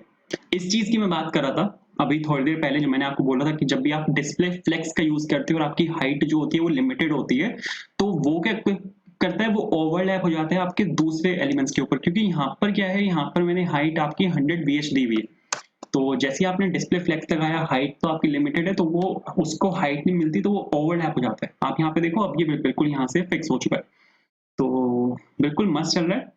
ठीक है, सारे प्रोजेक्ट्स यहाँ पर आपके आ चुके हैं। एक सेकेंड, थोड़ा सा स्क्रीन बड़ी कर लेते हैं। आप यहाँ पे देखो, ये आपका यहाँ पे बड़ा होता जाएगा एंड बढ़िया, तो बिल्कुल मस्त चल रहा है। एंड ये हमारे यहाँ पे पोर्टफोलियो एप्लीकेशन थी। एक चीज यहाँ पे और रहती है, ये जो यहाँ पे सपोज होम पे क्लिक किया तो होम पे रहना चाहिए, अबाउट पे क्लिक किया तो अबाउट पे जाना चाहिए, प्रोजेक्ट्स पे क्लिक किया तो प्रोजेक्ट्स पे जाना चाहिए। अब मेरे को यहाँ पे ये काम करना है, इसके लिए हम यहाँ पर एक लाइब्रेरी का यूज कर सकते हैं जो कि होती है रिएक्ट स्क्रॉल। रिएक्ट स्क्रॉल यहाँ पे एक लाइब्रेरी है, ठीक है, जो आपको, अगर आपके पास एक सिंगल पेज एप्लीकेशन है, ठीक है, तो उसमें एनिमेटेड वर्टिकल स्क्रॉलिंग आप कर सकते हो इसकी हेल्प से। मेरे को यहाँ पे यही करना है, मेरे को यहाँ पे वर्टिकल स्क्रॉलिंग करनी है। तो आपको यहाँ पे ये जो npm install react scroll है, इसको यहाँ पे आपको इंस्टॉल कर लेना है। तो यहाँ पे सपोज मैं इसको इंस्टॉल कर लेता हूँ, एक सेकेंड। मेक श्योर आप यहाँ पे पोर्टफोलियो ऐप के अंदर होने चाहिए, एंड यहाँ पे मैं इसको इंपोर्ट कर लेता हूँ, मतलब इंस्टॉल कर लेता हूँ। उसके बाद आपको यहाँ पे इसको इंपोर्ट करना है आपके header.jsx के अंदर। header.jsx के अंदर यहाँ पर जो कंपोनेंट है, जो कंपोनेंट है वो यहाँ पे लिंक के नाम से जिसका हम यहाँ पे यूज करते हैं, लेकिन जो लिंक है वो हमारा Next.js के अंदर भी होता है, तो वो थोड़ा सा कॉन्फ्लिक्टिंग हो जाता है। तो इस वजह से हम यहाँ पे इसका एलियस नेम यहाँ पे हम यूज करते हैं, जो कि यहाँ पे स्क्रॉल लिंक। ठीक है, मतलब कोई भी आप यहाँ पे नाम दे सकते हो। तो मैं यहाँ पे सपोज रिएक्ट स्क्रॉल जो है उसका मैं यहाँ पे यूज कर रहा हूँ, बट ये एरर देगा। ये एरर देगा कि Next.js इसको यहाँ पे आइडेंटिफाई कर ही नहीं पा रहा। जैसे अगर आपको मैं यहाँ पे एग्जांपल दूं, package.json अगर यहाँ पे मैं आपको खोल के दिखाऊं ना, तो आप यहाँ पे देखो, और जो आपका रिएक्ट है और जो आपका रिएक्ट डॉम है वो यहाँ पे इंस्टॉल्ड है। ठीक है, यहाँ पर आपका रिएक्ट और रिएक्ट डॉम दोनों यहाँ पे इंस्टॉल्ड है, बट आप ऊपर अगर देखोगे तो यहाँ पर भी आपका रिएक्ट और रिएक्ट डॉम इंस्टॉल्ड है। तो यहाँ पे @types करके आपने रिएक्ट और रिएक्ट डॉम को इंस्टॉल कराया हुआ है, जबकि आपका रिएक्ट और रिएक्ट डॉम यहाँ पे ऑलरेडी इंस्टॉल्ड है। ऐसा क्यों होता है? क्योंकि Next.js इसको आइडेंटिफाई नहीं करता। तो यहाँ पे आपको इसको टाइप एज अ टाइप यहाँ पे मेंशन करना पड़ेगा। तो आपको यहाँ पे वही लिखना पड़ेगा @types और /react-install। आपको इसको ऐसे भी इंस्टॉल कराना पड़ेगा, वरना वर्क नहीं करेगा। ठीक है, तो यहाँ पे मैंने इसको @type /react-install करके यहाँ पे इंस्टॉल कराया। आप यहाँ पे देख सकते हो, ये इसकी यहाँ पे इंस्टॉलेशन है। एंड अब अगर आप यहाँ पे वापस आओगे तो ये आपका फिक्स हो चुका है, जो एरर है वो यहाँ से जा चुकी है। ठीक है तो इस तरह से यहाँ पे कुछ वर्क करता है। इसके बाद आपको यहाँ पे क्या काम करना है, आपको यहाँ पे जो एंकर टैग आपने यहाँ पे यूज किया हुआ है, इसकी जगह आपको यहाँ पे जो स्क्रॉल लिंक है उसका यहाँ पे यूज करना है। तो स्क्रॉल लिंक का मैं यहाँ पे यूज कर रहा हूँ। ये आपको एरर देगा क्योंकि जो स्क्रॉल लिंक है वो यहाँ पर एक प्रॉप लेता है, जो कि होता है टू के नाम से, कि आपको एक्चुअल में स्क्रॉल कहाँ पे करना है। तो मेरे को बताना पड़ेगा इसको। हेडर आइटम्स के अंदर मेरे पास यहाँ पे आइटम है एज की ऑफ, एंड यहाँ पे आप लिख सकते हो नैव आइटम्स डॉट पेज पर मेरे को यहाँ पे जाना है। दो प्रॉप लेता है जो कि इंपॉर्टेंट है। एक तो है यहाँ पे स्पाई प्रॉप, दूसरा है यहाँ पे स्क्रॉल प्रॉप। ये वाला स्पाई, ये वाला स्क्रॉल, और नीचे अगर आप यहाँ पे आओगे सीधा इसकी इम्प्लीमेंटेशन ही देख लेते हैं। तो यहाँ पे अगर आप आओगे, ये स्पाई, एक तो यहाँ पे स्पाई लेता है, दूसरा यहाँ पे स्क्रॉल लेता है, दोनों को आपको यहाँ पे ट्रू करना पड़ेगा। तो मैं यहाँ पे क्या कर रहा हूँ, स्पाई में मैं यहाँ पे ट्रू पास कर रहा हूँ। वैसे तो ट्रू लिखने की जरूरत नहीं है, बाय डिफॉल्ट ट्रू ही जाएगा, बट कोई बात नहीं। अरे स्क्रॉल क्यों बोल रहा हूँ मैं, स्मूथ है।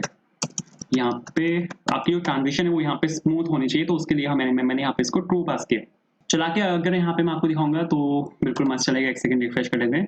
प्रोजेक्ट्स पे जा रहा हूँ मैं, तो आप यहाँ पे देखो मैं यहाँ पे प्रोजेक्ट्स पे आ चुका हूँ। अबाउट पे चलते हैं, अबाउट पे आ गया। होम पे चलते हैं, होम पे आ गया। अबाउट पे चलते हैं, और आप यहाँ पे देखो वर्टिकल स्क्रॉलिंग है, क्या मस्त चल रही है। ठीक है, और स्मॉल स्क्रीन पे दिखाता हूँ। स्मॉल स्क्रीन पर भी बिल्कुल मस्त चलेगी, जो आपकी यहाँ पे मोबाइल स्क्रीन है। ठीक है, उस पर भी बिल्कुल मस्त चलेगा। तो यहाँ पे सपोज मैं आया, प्रोजेक्ट्स पे चलते हैं, तो यहाँ पे प्रोजेक्ट्स पर आ गए, अबाउट पर आ गए, और यहाँ पे आप आ गए होम पर। तो बिल्कुल मस्त चल रहा है।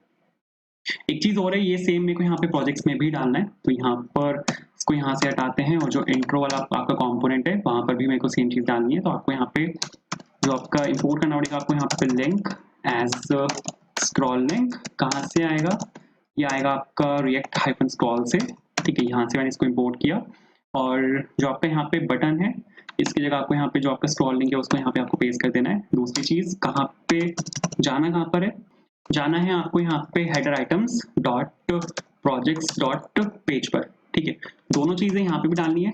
पहला आपको यहाँ पे स्पाई डालना पड़ेगा, जो कि यहाँ पे ट्रू होगा। दूसरा आपको यहाँ पे स्मूथ डालना है, जो कि यहाँ पे आपका ट्रू होगा। वापस चलते हैं, इसको एक सेकेंड रिफ्रेश होने देते हैं।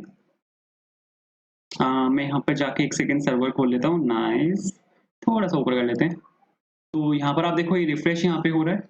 अरे तो रीलोड करने के बाद भी सेम एरर दे रहा है।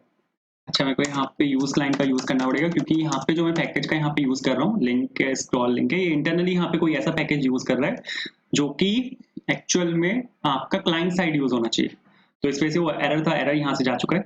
इसमें कुछ भसड़ हो गई। मेरे को लग रहा है कुछ पैडिंग वेडिंग हिल गई इसकी, मेरे को देखना पड़ेगा। यहाँ पे यहाँ पे मैंने वेट दिया हुआ है, हाइट दिया हुआ है, थोड़ी सी पैडिंग देनी पड़ेगी, उसके बाद ये चलेगा शायद।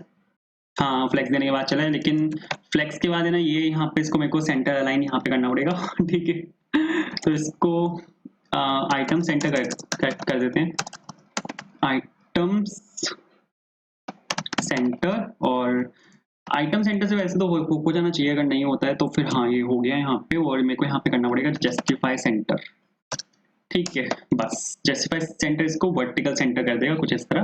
प्रोजेक्ट्स पे यहाँ पे क्लिक करते हैं तो यहाँ पर मैं आ चुका हूँ, लेकिन प्रोजेक्ट्स पे है ना, यहाँ पर मेरे को कर्सर पॉइंटर रखना है, तो यहाँ पे कर्सर जो है वो यहाँ पे पॉइंटर होना चाहिए। ठीक है, तो ताकि ये आए, इस पे क्लिक करता हूँ तो यहाँ पे आ गया, होम पे क्लिक करता हूँ तो वापस ऊपर चलेगा, एंड ये आपका यहाँ पे नेक्स्ट जेएस में पोर्टफोलियो एप्लीकेशन बन के बिल्कुल तैयार है। एक इससे नेक्स्ट वाली वीडियो में देखेंगे कि इसको डिप्लॉय कैसे करेंगे। ठीक है, इसको कहीं पर डिप्लॉय करते हैं तो वो हम देखेंगे नेक्स्ट वीडियो में, उसका लिंक आपको मिल जाएगा वीडियो डिस्क्रिप्शन में, फर्स्ट कमेंट में एंड स्क्रीन में, वहां पे आप इसको देख सकते हो। एंड वीडियो पसंद आई लाइक करना, चैनल पर नए हो सब्सक्राइब करना, कहीं इशू है कमेंट करना। Thank you so much for watching, bye.